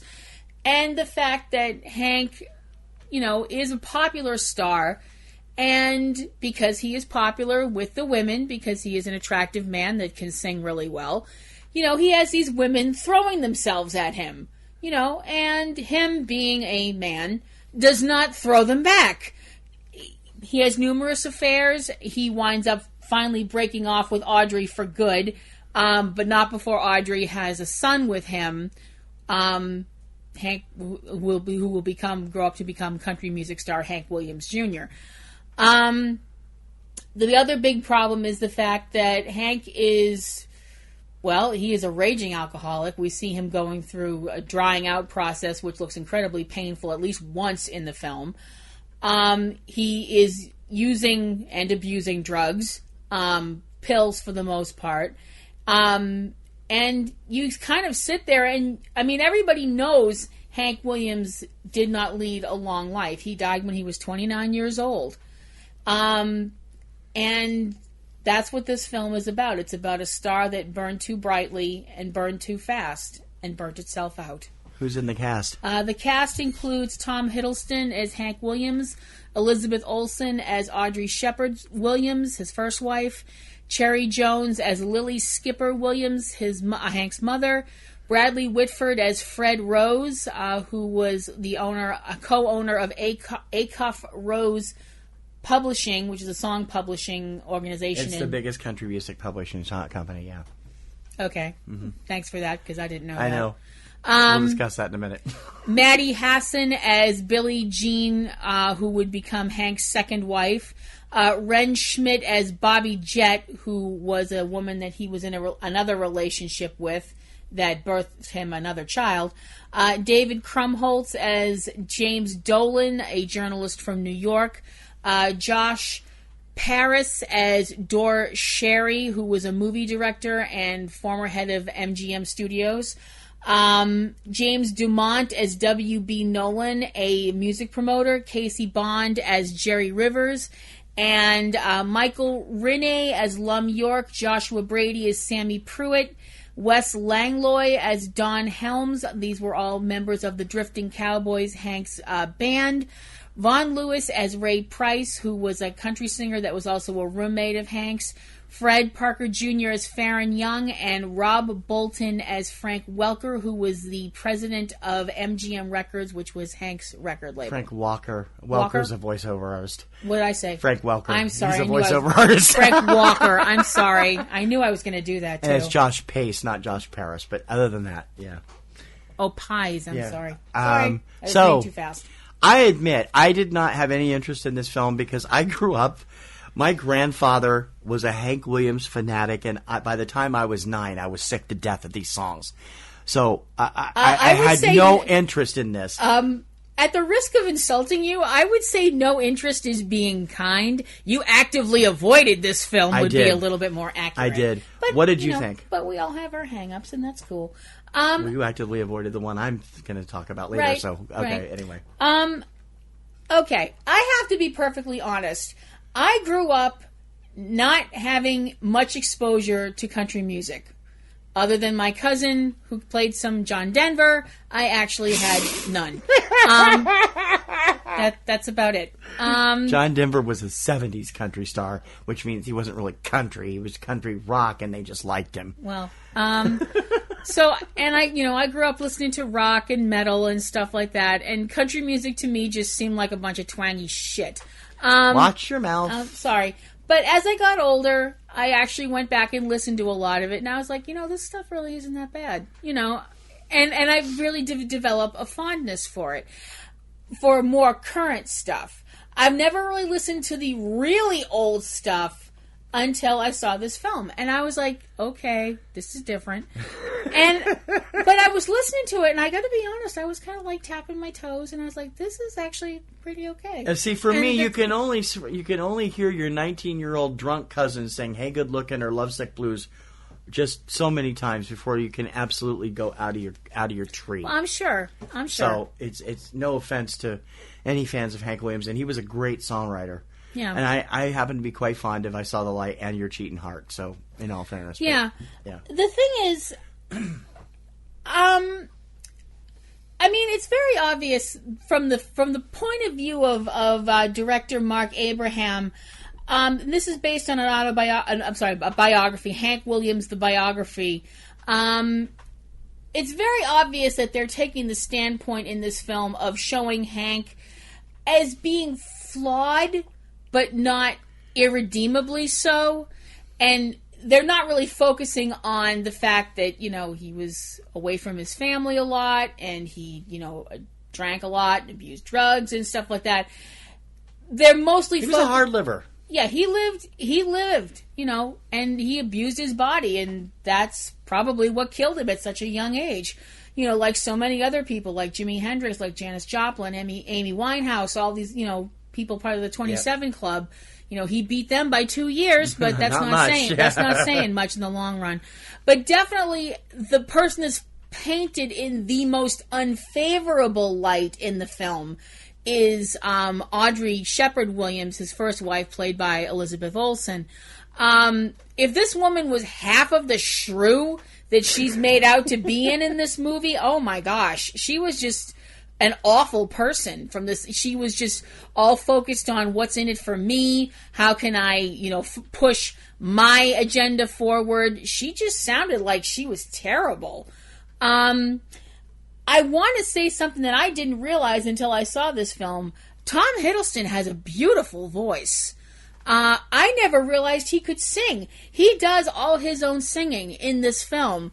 And his version, his take on "I'm So Lonesome I Could Cry," it brought me to tears. I thought it was just so incredibly beautiful. This is a film that I enjoyed it more for the music than the actual plot. I'm not going to say I disliked seeing Tom Hiddleston without his shirt on. Tom Hiddleston's a very attractive person. I'm a woman. I have needs. Yeah, Don't but judge you would me. have been preferred if it had been Loki. Yeah. The thing about this film that I took away from it is that some people just weren't meant to live long lives, but they will make a huge mark while they're here. And I realized to the people around that person who loved them, I'm sure that would have been very cold comfort that he died so young, but he made such a huge impact in the short time he was here. And isn't that saying more than someone who lives to be 96 and didn't do anything with their lives? Mm. Isn't that saying that you made an impact? And it was in a short amount of time, but isn't that more important than someone who lived a long life and just existed, didn't live? Yeah. Take away from that what you will. If you're a fan of country music, I think this might interest you a lot more than if you're not. If you're actually just never been a fan of country music but want to check out what the big deal about somebody is, I would check this out because I thought it was interesting. Before you give your score, you admittedly did not even know what a steel guitar was. Nope. And she asked me a whole bunch of questions about the film afterward because she knows I grew up around this music and I was always glad to be able to help, and I hope it helped you understand the films a lot more. Really, I know what a steel guitar is. You'd never seen one. I'd never seen one. I just assumed it was a guitar. It is a guitar. It's a flat guitar. I thought it was like just a special kind of guitar. But I thought it looked like a regular guitar. No. I didn't realize it was this thing on four legs that kind of looks like what would happen if a keyboard and a guitar had a baby. Yeah, pretty much. I was like, oh, okay. because I'd never seen one before. Yep. There was a lot of this stuff in this movie that I didn't realize. And you probably weren't that familiar with the music either. So no, I mean, and a lot about Southern culture that I was like, that's a gas station. What are you doing in it? You're getting married in a... Okay. Do they have red velvet Arbor Hill cake with gray icing? Steel Magnolia's joke. What's your score? I Saw the Light a B. It's not perfect, but if you go for just the music, I think it'll really be an interesting 2-hour experience. I Saw the Light is now showing exclusively on Stars. If you have a chance to see it, catch it when you can. All movies, all the time. Subject Cinema.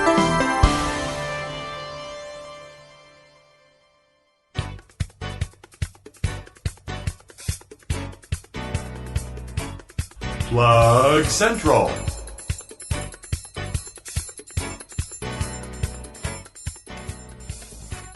This week's Plug Central focusing on our calendar for this month because we are going to be doing some special stuff as we always do at the end of the year. Yeah. And we figure since it's the holiday season and everybody's crazy and running around and it's all nutty and stuff like that, when you have a few minutes to catch your breath and stuff like that, why not spend your time with us? With us. Santa's little helpers. The first half of our awards comes out. It'll be out on Christmas Eve, December 24th. Yep. The Just 'Cause We Can awards. These are the goofy awards, the fun awards, the stuff we just pull out of a hat and pull out of the ether. Yeah. And it's going to be fun, as it always is. And we'll have probably 24 to 30 awards each for it, and just giving you tongue-in-cheek stuff, plus we'll have all of our regular stuff that week. Yep. Now, the following week is very busy because we're going to have 2 shows.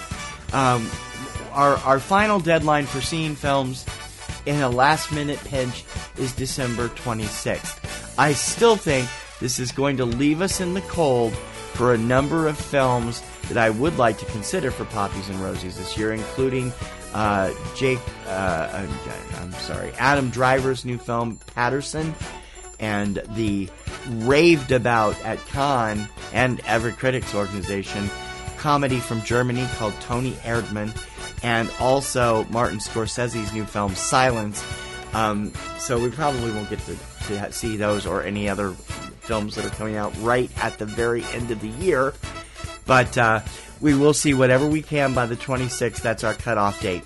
On the 28th, Wednesday, December 28th, Subject Cinema will present a special 5, 10, 15-minute program announcing our end-of-the-year favorites, My Baker's Dozen, Kim's Dynamite Dozen, and we'll talk a little bit about the year in review and reveal which 13 or 12 films are in big contention for our main awards, which are happening on New Year's Eve, which they'll be up sometime in the late afternoon, and it is the 12th annual Poppies and Rosies coming out on New Year's Eve. We will announce all of our big winners then, including Best Picture, Best Actor and Actress, Best Supporting Actor and Actress, Documentary, Animated Film, and all of our usual Poppies and Rosies awards. That will be happening on December 31st. And this is not going to be an easy year. No. We say animated film is killing us. But this year is animated really film bad. is killing us this year. We've seen more than we've seen in past years. I've also seen a flood of docs this year, and it's going to be a real hard pick on both of those. And there's some really great stuff that we still haven't seen that I'm sure we'll be considering when we get a chance to see it in the next 2 weeks.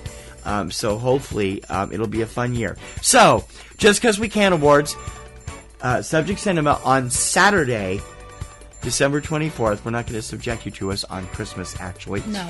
And then the following Saturday, our Poppies and Rosies awards. And in between the two, on Wednesday the 28th, our top films announcement, so you can get an idea of where we might be leaning or which direction we might be going when it comes to the Poppies and Rosies 3 days later. Yep. We hope you'll be there. We hope you'll tell all your friends to be there. And we hope that you'll have fun listening, because we try to make it as fun as possible on all of our stuff. And we'd love to know what your top films of this year is, too. Please write to us at Subject Cinema at PNRNetworks.com. Send us a list of your top 10 or top 15 films of the year and why, and we'll read them on the air sometime in the next few weeks. Because we love hearing from you and would love to include you on Subject Cinema.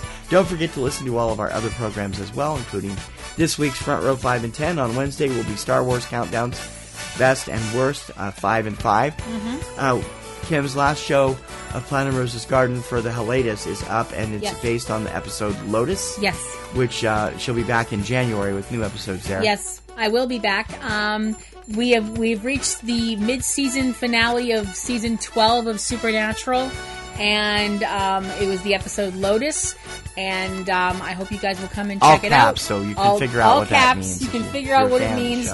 We are at whatever DEF CON you can get to, where DEF CON is the worst possible scenario ever.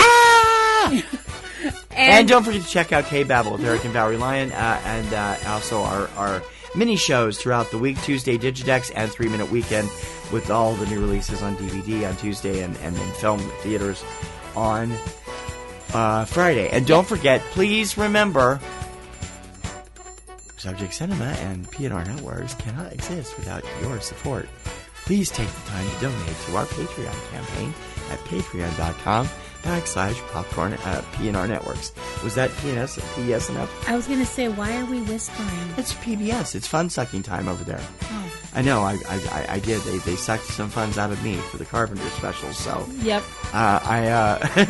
We really do need some help, and we hope you'll help us out. We have a new mixing board we have our eye on, and a few other things, and it would help. We can do them without your help, but it'll be a big financial burden to us if we could get a little help from you. It would be great. We'd also like you to help us out so that we can turn around and give you some props. We can give you some praise on the show. Maybe perks, and send a perk or two your way if you send us enough coin. We would definitely appreciate that, because we want to do the best by you guys, because we feel like we're doing this. I mean, we do this because we love it, and we love movies, and we want you to love the movies as much as we love the movies. We want to be a discovery place for you. Yeah. Place where you can discover films you've not heard of that you should see, films that you haven't heard of that you shouldn't see, that we've panned through for you, and more. Or maybe a film you have seen, and because of us, you're going to say, well, you know what? I'm going to go back and look at that again with a different point of view. Plus all the film festival stuff and more. And we can do it better if you are a Patreon sponsor. Patreon.com/PNRNetworks, or click on the giant orange Patreon button at eCinemaOne, Platinum Rose's Garden, Cavebabble, and all of our sites. Mm-hmm. And that's Plug Central for this week. Good times and great movies. Subject Cinema.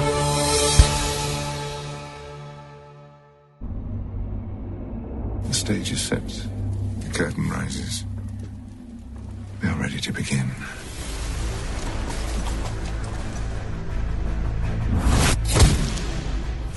You promised to keep him safe. You promised. Well, Holmes, surely you must have some theory. You all have a past, Watson. Ghosts. They're the shadows that define our every sunny day. Okay, something else that I got to do this week that was really fun was getting to the theater to see Sherlock on the big screen. The BBC teamed up with Fathom Events for a showing of Sherlock the Abominable Bride, which was actually previously shown on Masterpiece Mystery. It was really terrific to see it on the big screen. I'd already seen it when it was on PBS. But it was really fun. It's a story that jumps back and forth between now and the Victorian London.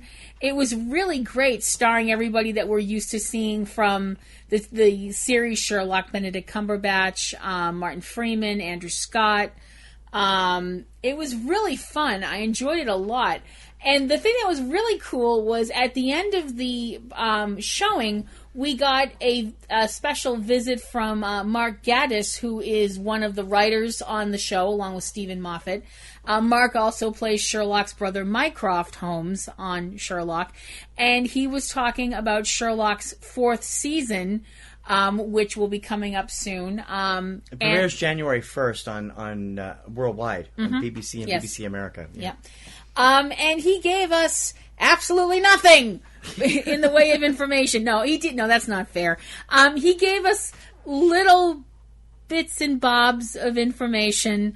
I mean, some stuff we already knew, that, like, you know, Toby Jones is going to be the big bad in the season, one of the big bads of the season. That'll be great. I don't see how you could have one of the big bads when the season consists of 3 episodes. And they're the last 3 episodes. Maybe. So no, that's what they've said now. It's that this is it. So, anyway. But I'm okay with that. I enjoyed myself a lot. This was really cool to see on the big screen. Thanks to Mark for teasing the heck out of us. And I was like, well, damn it, now I know absolutely nothing. But it was fun. I had a really great time. If you get a chance to go to a Fathom Events show in your area, definitely do it, because they're a lot of fun. You get to see great performances of some of your favorite shows or movies or ballet programs. It's a lot of fun. I had a great time at Sherlock, the Abominable Bride.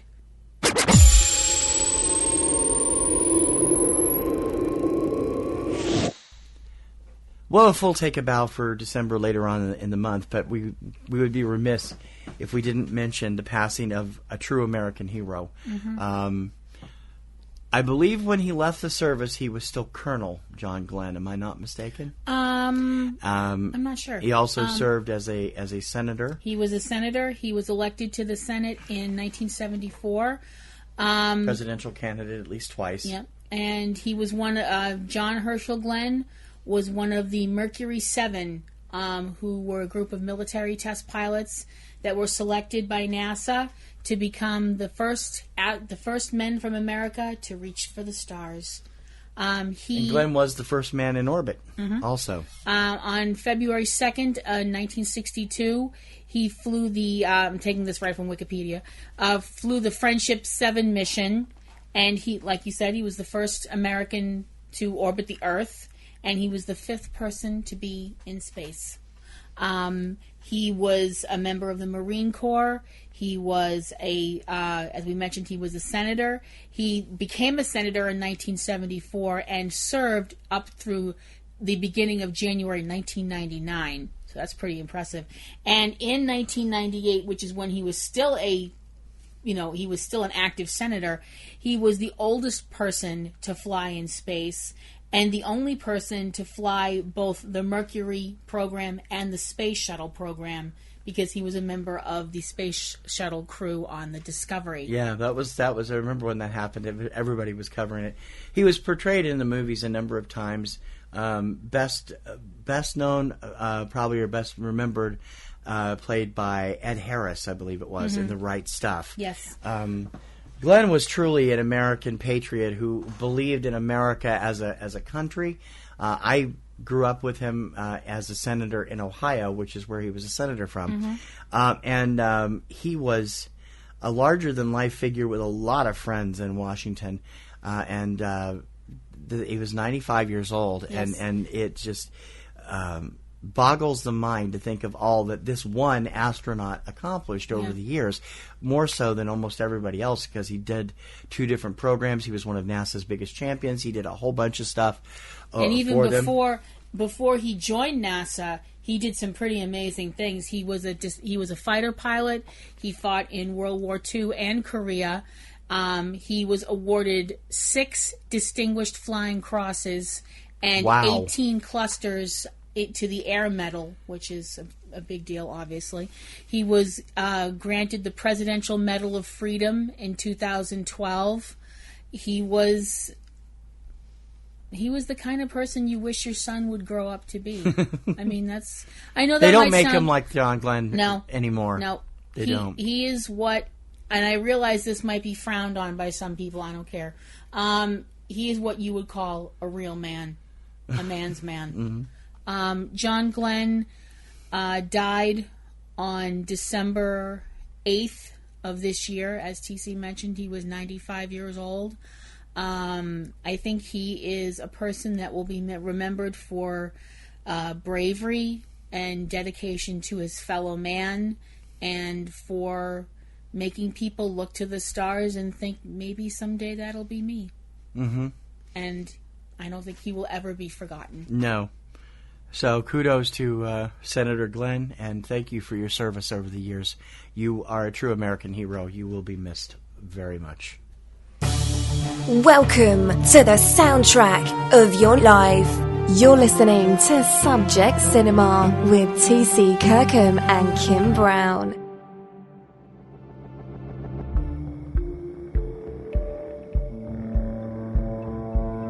I have this memory of my father taking me to Marana Lake to go swimming. But I can't remember if this really happened or not. No. Turn it the wrong way.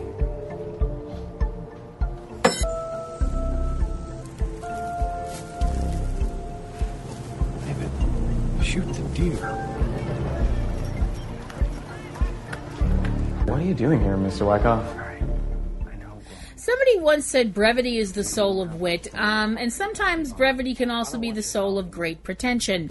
As that happens in a movie that's a little over an hour that TC happened to watch simply because of one of the people in it. I saw the trailer and went, have fun. So here's TC with his review of Memoria. Memoria is the story of some kids in Palo Alto, California, and the lives they lead therein. It is the third film based on one of James Franco's short stories from his novel Palo Alto. I admit I was drawn in by the cast. It follows a young man named Ivan. We see Ivan in 3 stages of his life. When he's a little boy at age 5, a little bit older, age 9, a little bit older at age 13, and then finally at age 17. Ivan tells us early on in the film that his father, a Russian, moved to America and married an Russian-American woman, and they had him. When he was 5, his father decided he didn't want to be there anymore and went back to Russia. Left him 3 things: his hair, which looks just like his dad, his pale skin, which looks just like his dad, and his dad's army jacket. That jacket plays a part in this film for the entire run, because he's wearing it as a 9-year-old and he's still wearing it as a 17-year-old senior. He's kind of obsessed with his father. Throw into the mix in the early part of the film the fact that his mother has found a new boyfriend and later stepfather for him, and who is kind of, trying to push him toward the American, He-Man type of lifestyle, but Ivan really doesn't have any interest, and when he tries, he just screws up, at least as far as stepfather goes. He is friends with a group of skateboarders who are kind of out of control already in junior high. They're already getting high all the time. They're having sex. They're doing all kinds of things that they shouldn't be doing. And as the film skips into the latter part of it, when they're all high school seniors, they're all still kind of withdrawn. Ivan's still hung up on a classmate named Kelly, who he's been hung up on since grade school, but who doesn't really know he exists. His best friend Alex is a druggie and definitely not really the kind of type that you would want to be a friend with, but he's got the skateboarding skills to be a pro if he wanted to be. And his other friends, they don't really care. His parents aren't there. His stepfather's not there. He does have a teacher that cares, Mr. Wyckoff, who's his creative writing teacher. Over the course of the story, we get inside Ivan's head, and we start wondering where he's going, what he's doing, why he's doing it, and why he hangs out with the way he does, with the people he does, why life is the way it is for him in the relatively sheltered community like Palo Alto, which is a suburb or semi-suburb of San Francisco. There's a lot going on in his head, though, in addition to all the stuff with school, the fact that he's getting high 4 or 5 times a day, mostly on pot, but occasionally on other drugs, and not really interested in any part of school, and not really interested in life in general. In the very first shot we see Ivan, he's standing on the Golden Gate Bridge looking down at the water, and taking his coat off and stepping up on the side. You kind of wonder what's going to happen. Memoria is a film about moments for today's teenagers, and maybe I was the wrong audience for it. Okay.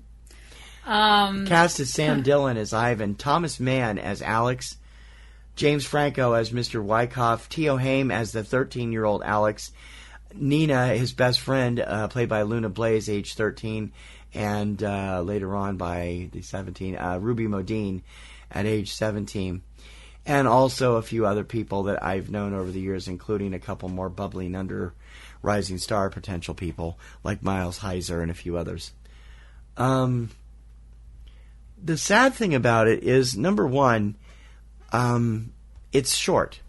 It lasts 65 minutes, 70 if you include the 5-minute credit sequence at the end. And it's weird because I was drawn to this film by the presence of Thomas Mann, who I am a huge fan of, who is a Rising Star alum. Yep. He has done such great work in films as diverse as stuff he did for Stanford Prison Experiment. He was the star of Me and Earl and the Dying Girl. Did some great other work in other films we've seen over the years. The first place we noticed him was as the kind of douchey best friend of Keir Gilchrist, and it's kind of a funny story. Mm-hmm. Thomas is a consummate actor, and I'm used to watching him play the same kind of character. He usually plays this brainy, geeky kind of guy who is, in upper reaches of high school and just kind of looking to put his life in perspective. As Alex, he's a total dick. He's completely unlikable. He's absolutely worthless. He's, doping up several times a day, chain smoking like he's been trying to ruin his voice, walking around dealing drugs to other people, although his skateboard skills are tops, and he's got the girls looking for him because he's not a bad looking guy. Mm-hmm. Ivan, on the other hand, is withdrawn. He's sensitive. He's shy. He had some incidents with his stepfather, and earlier on in the film where one scene actually is lifted similarly out of another film that's similar called White Rabbit. And it's kind of explaining the kind of person that he is. The problem is not the story. I found myself thinking about this film for hours after I saw it. It's an introspective film that really has a lot to say about teenagers. The problem is teenagers don't have a lot to say, and they don't have a lot to say, especially in this film. Every other word out of their mouth is the F word. You can see, and this is coming out of everybody from the time they're 13 until they're seniors. Right. Ivan goes through a number of different changes in the film, and at the end of the film, you're not even sure whether he's in reality or if this is part of the story he's writing for Mr. Wyckoff's class. And it's frightening to see because he just got punched by a friend at a party. And when he comes back, it's very surreal, and they don't really explain if it really happened or not. Oh, it's one of those draw your own conclusions. Sam Dillon is absolutely brilliant as Ivan. He is an actor we've had on the Bubbler list for the Rising Stars for a couple of years now, and if he lands the right role, he could end up on the 2017 list. Mm-hmm. He's brilliant in the role. He makes, even though you don't really know what's going on in Ivan's head, he gets under your skin. You feel him get under your skin. You can understand. Here's a kid who spends most of his time getting high. I don't think there's a single scene in the film where he's not smoking. There's another, he's also getting high with his longtime best bud girlfriend there. And he's also putting up with the antics of Alex, who's just a total dick to him, even though they're supposed to be best friends. Mm-hmm. Their group of friends are all kind of worthless druggies. But there's a difference in the fact that Ivan still tries to hang on to that past that he remembers very vaguely about the tall blonde man that gave him his hair and his skin and that coat that he wears all the way through this film until the very end. I don't know. It's something that gets to me, and I never thought I'd ever see a movie where I watch Thomas Mann and I really loathe his character. Because he's always just such the nice, geeky guy next door, or the kind of nerdy best friend, the goofy friend. guy like he was in Hansel and Gretel, Witch Hunters, and stuff. His character is so thoroughly unlikable and just despicable that you kind of hope that he gets his comeuppance at the end, and you don't really see anything happen. Although he is one of the co-producers, James Franco did not write or direct the film. He wrote the book it's based on, and he does appear as the creative writing teacher, Mr. Wyckoff. He has a couple of great scenes with Sam Dillon. There's a lot of really good chemistry between them. It's a shame that they're so short. Also, the director's choices of shooting style. Nina Legi and Vladimir D. Fontenay, the directors of this, remind me of a film I panned a few years ago, another indie film shot mostly on video called, and I wrote the name down and I can't read it. That is utterly terrible. A movie called Pavilion from 2013, I believe. Pavilion was also the same kind of film. It was only 60 minutes long. It was about supposedly real kids doing real talking real smack, and yet that film shifted so many times that by the end of it, the same people that were in the first 5 minutes of the film were nowhere to be seen by the end of it, even though it was supposed to be about them. That film drove me insane.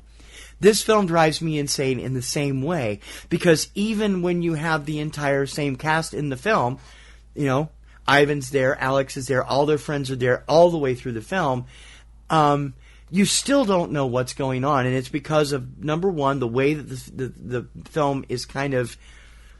There's parts of it which I think I swear are nonlinear, and you really don't know what's going on. And there's one pivotal scene, and it's shot in almost total darkness, so you can't see what the hell happened. Mm-hmm. All you hear is the panic of the kids. You know something happened. You know whatever happened freaked Ivan out. You cannot see what it was or how exactly it happened, other than the fact that they were all high and driving at the time. And I'm sorry, that's just sloppy filmmaking. If you're going to do something and you want to be able to make a point here, you got to be able to see the point you're trying to make. Right. So it's infuriating. So what's your score? In all honesty, I did not know from the first 20 minutes that I was going to find this film a little bit better than I actually expected to. And it's mainly due to its lead. Sam Dillon is just awesome as Ivan. You see inside his head, well, you don't see inside his head, but you see a kid in turmoil trying to figure out his life. The end and the beginning and the end are a little weird because of the way they're shot. And Thomas Mann's performance is spectacular, even though I don't like the fact that he's playing a real dick here. But overall, it does... It's certainly way better than Pavilion, and it gives you a look inside. It gives you a glimpse. You can't say it's a look because you don't know everything that's going on. Are modern teenagers this way? So disaffected? Is that what's wrong with the way things are today?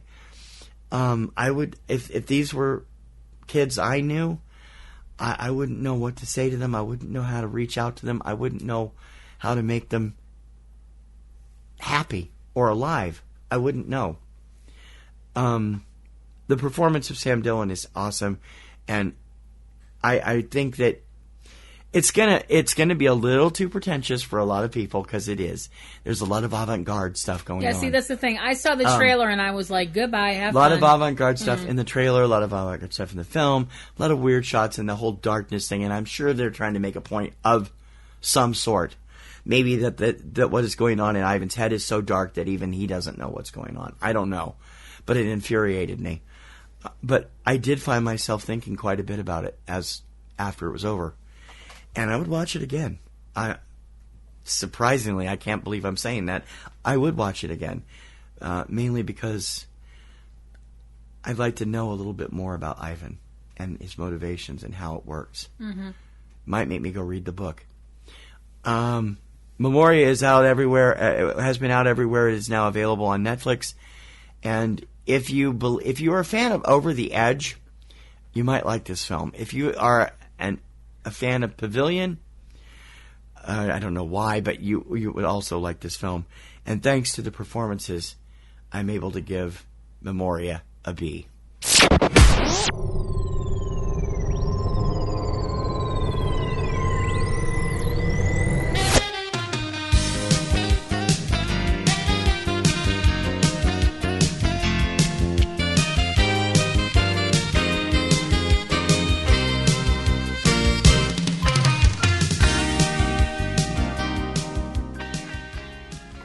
Okay, before we get out of here this week, we do now have the full list of winners from the Boston Society of Film Critics. The New York Film Critics Online have not posted the full list yet. I know Moonlight won their Best Picture, but I don't know what else did. For the Boston Society of Film Critics, the winners this year: Best Picture, La La Land; Best Actor, Casey Affleck, Manchester by the Sea; Best Actress, Isabelle Huppert for Elle and Things to Come. Why are they always doing that for her? I mean, can't you pick one or the other? You're kind of cheating there, guys. All of them are doing that. Best Supporting Actor, let's all say it again, Mahershala Ali for Moonlighting. Best Supporting Actress, Lily Gladstone for Certain Women. Best Director, Damien Chazelle for La La Land. Best Screenplay, Kenneth Lonergan for Manchester by the Sea. Best Cinematography, The Handmaiden. Best Documentary, O.J. Made in America. Best Foreign Language Film, The Handmaiden. Best Film Editing, La La Land. Best New Filmmaker, Robert Eggers for The Witch. Best Ensemble Cast, Moonlight.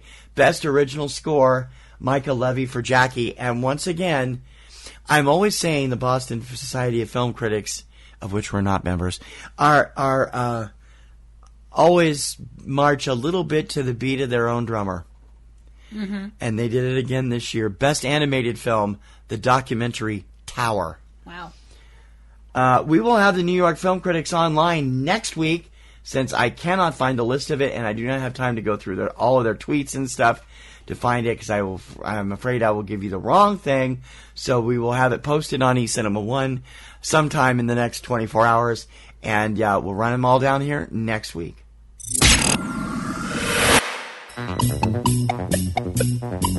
The Last Reel.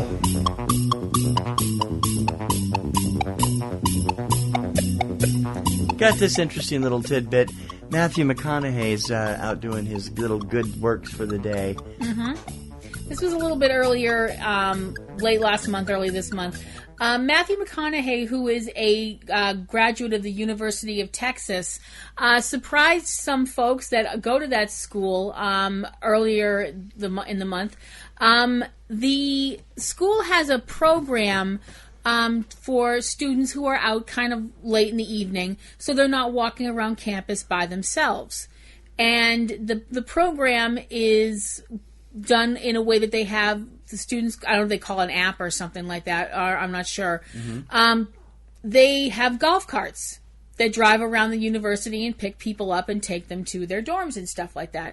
Well, some people got a real big surprise when the person driving their golf cart turned out to be actor Matthew McConaughey, an alum of the University of Texas. McConaughey was their driver and, entertained them by just being Matthew McConaughey. Took some pictures with them. I wonder if he did any golf cart stuff the way he does his Lincoln stuff on his TV commercials. I don't know. And this golf cart, it's awesome. The president of the student body, whose name is Kevin Helgren, said that the actions of Matthew and the fact that they were doing this whole thing prompted people to look into the program, which is a good thing because we want students to stay safe. And he said he hopes that more students will use the program since, quote, you never know who's going to pick you up, end quote. So I think that was really cool. I think that program is really a cool idea. I think it's a great something idea. like that to help protect the students is awesome. Absolutely, a brilliant idea. So, and kudos to Matthew McConaughey for staying true to his school and helping out. And we hope he didn't spend all night driving, all right. We hope he took some left turns, too. I'm going to hurt you. You love me. And that's the last reel. You love me.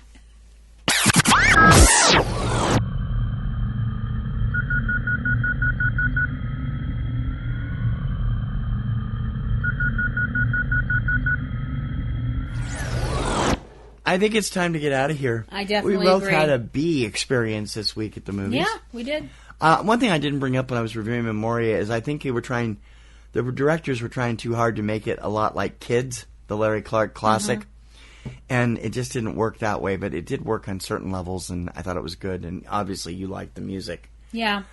I like the music for I Saw the Light very much, yeah. We'll be back here in 7 days. Of course, don't forget to check out eCinemaOne at eCinemaOne.com. Every day this week I am posting more and more award stuff and any stuff we get from the film festivals and all the news. It's there whenever I can get it up. And we are your best source for all of this material. So please come check us out every day at eCinemaOne.com and recommend Subject Cinema to your friends. Go over and subscribe on iTunes if you haven't done so, or on your favorite podcast service. And don't forget to leave comments and let everybody know why you like it and why you listen, because that's always helpful to us. And as always, as we've said before, we could certainly use your help. Please join our Patreon campaign at patreon.com/PNRNetworks. Next week, we will have reviews of several more films. I promise we will have a couple of the big ones next week, as well as some other stuff we're going to be catching up on just doing this. And, of course, Rogue One. Yes. And this Wednesday on Front Row 5 and 10, we will be counting up our favorite and our least favorite Star Wars moments. Mm-hmm. Kim's idea. I don't know what I'm going to do because I'm not the Warzy that she is, but I'm trying. And she's watching all the bad movies to get her bad moments in, like the prequels and stuff. So, you know. On that note, I think we'll head on out of here. Reprise the theme song and roll the credits. Whenever my life gets me so down, I know I can go down to where the music and the fun never ends. As long as the music keeps playing, you know what I'm saying. I know that I can find a friend.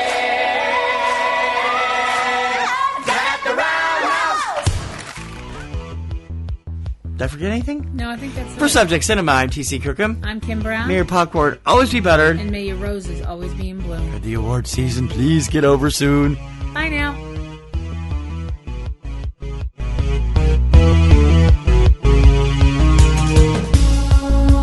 You have been listening to Subject Cinema with hosts T.C. Kirkham and Kim Brown.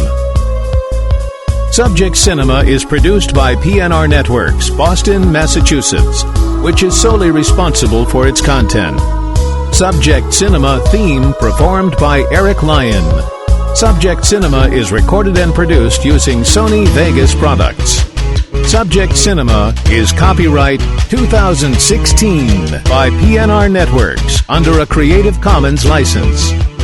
Check out a new episode of Subject Cinema every weekend. Until next time, this is Bob Taylor for Subject Cinema, and we'll see you at the movies. That's all.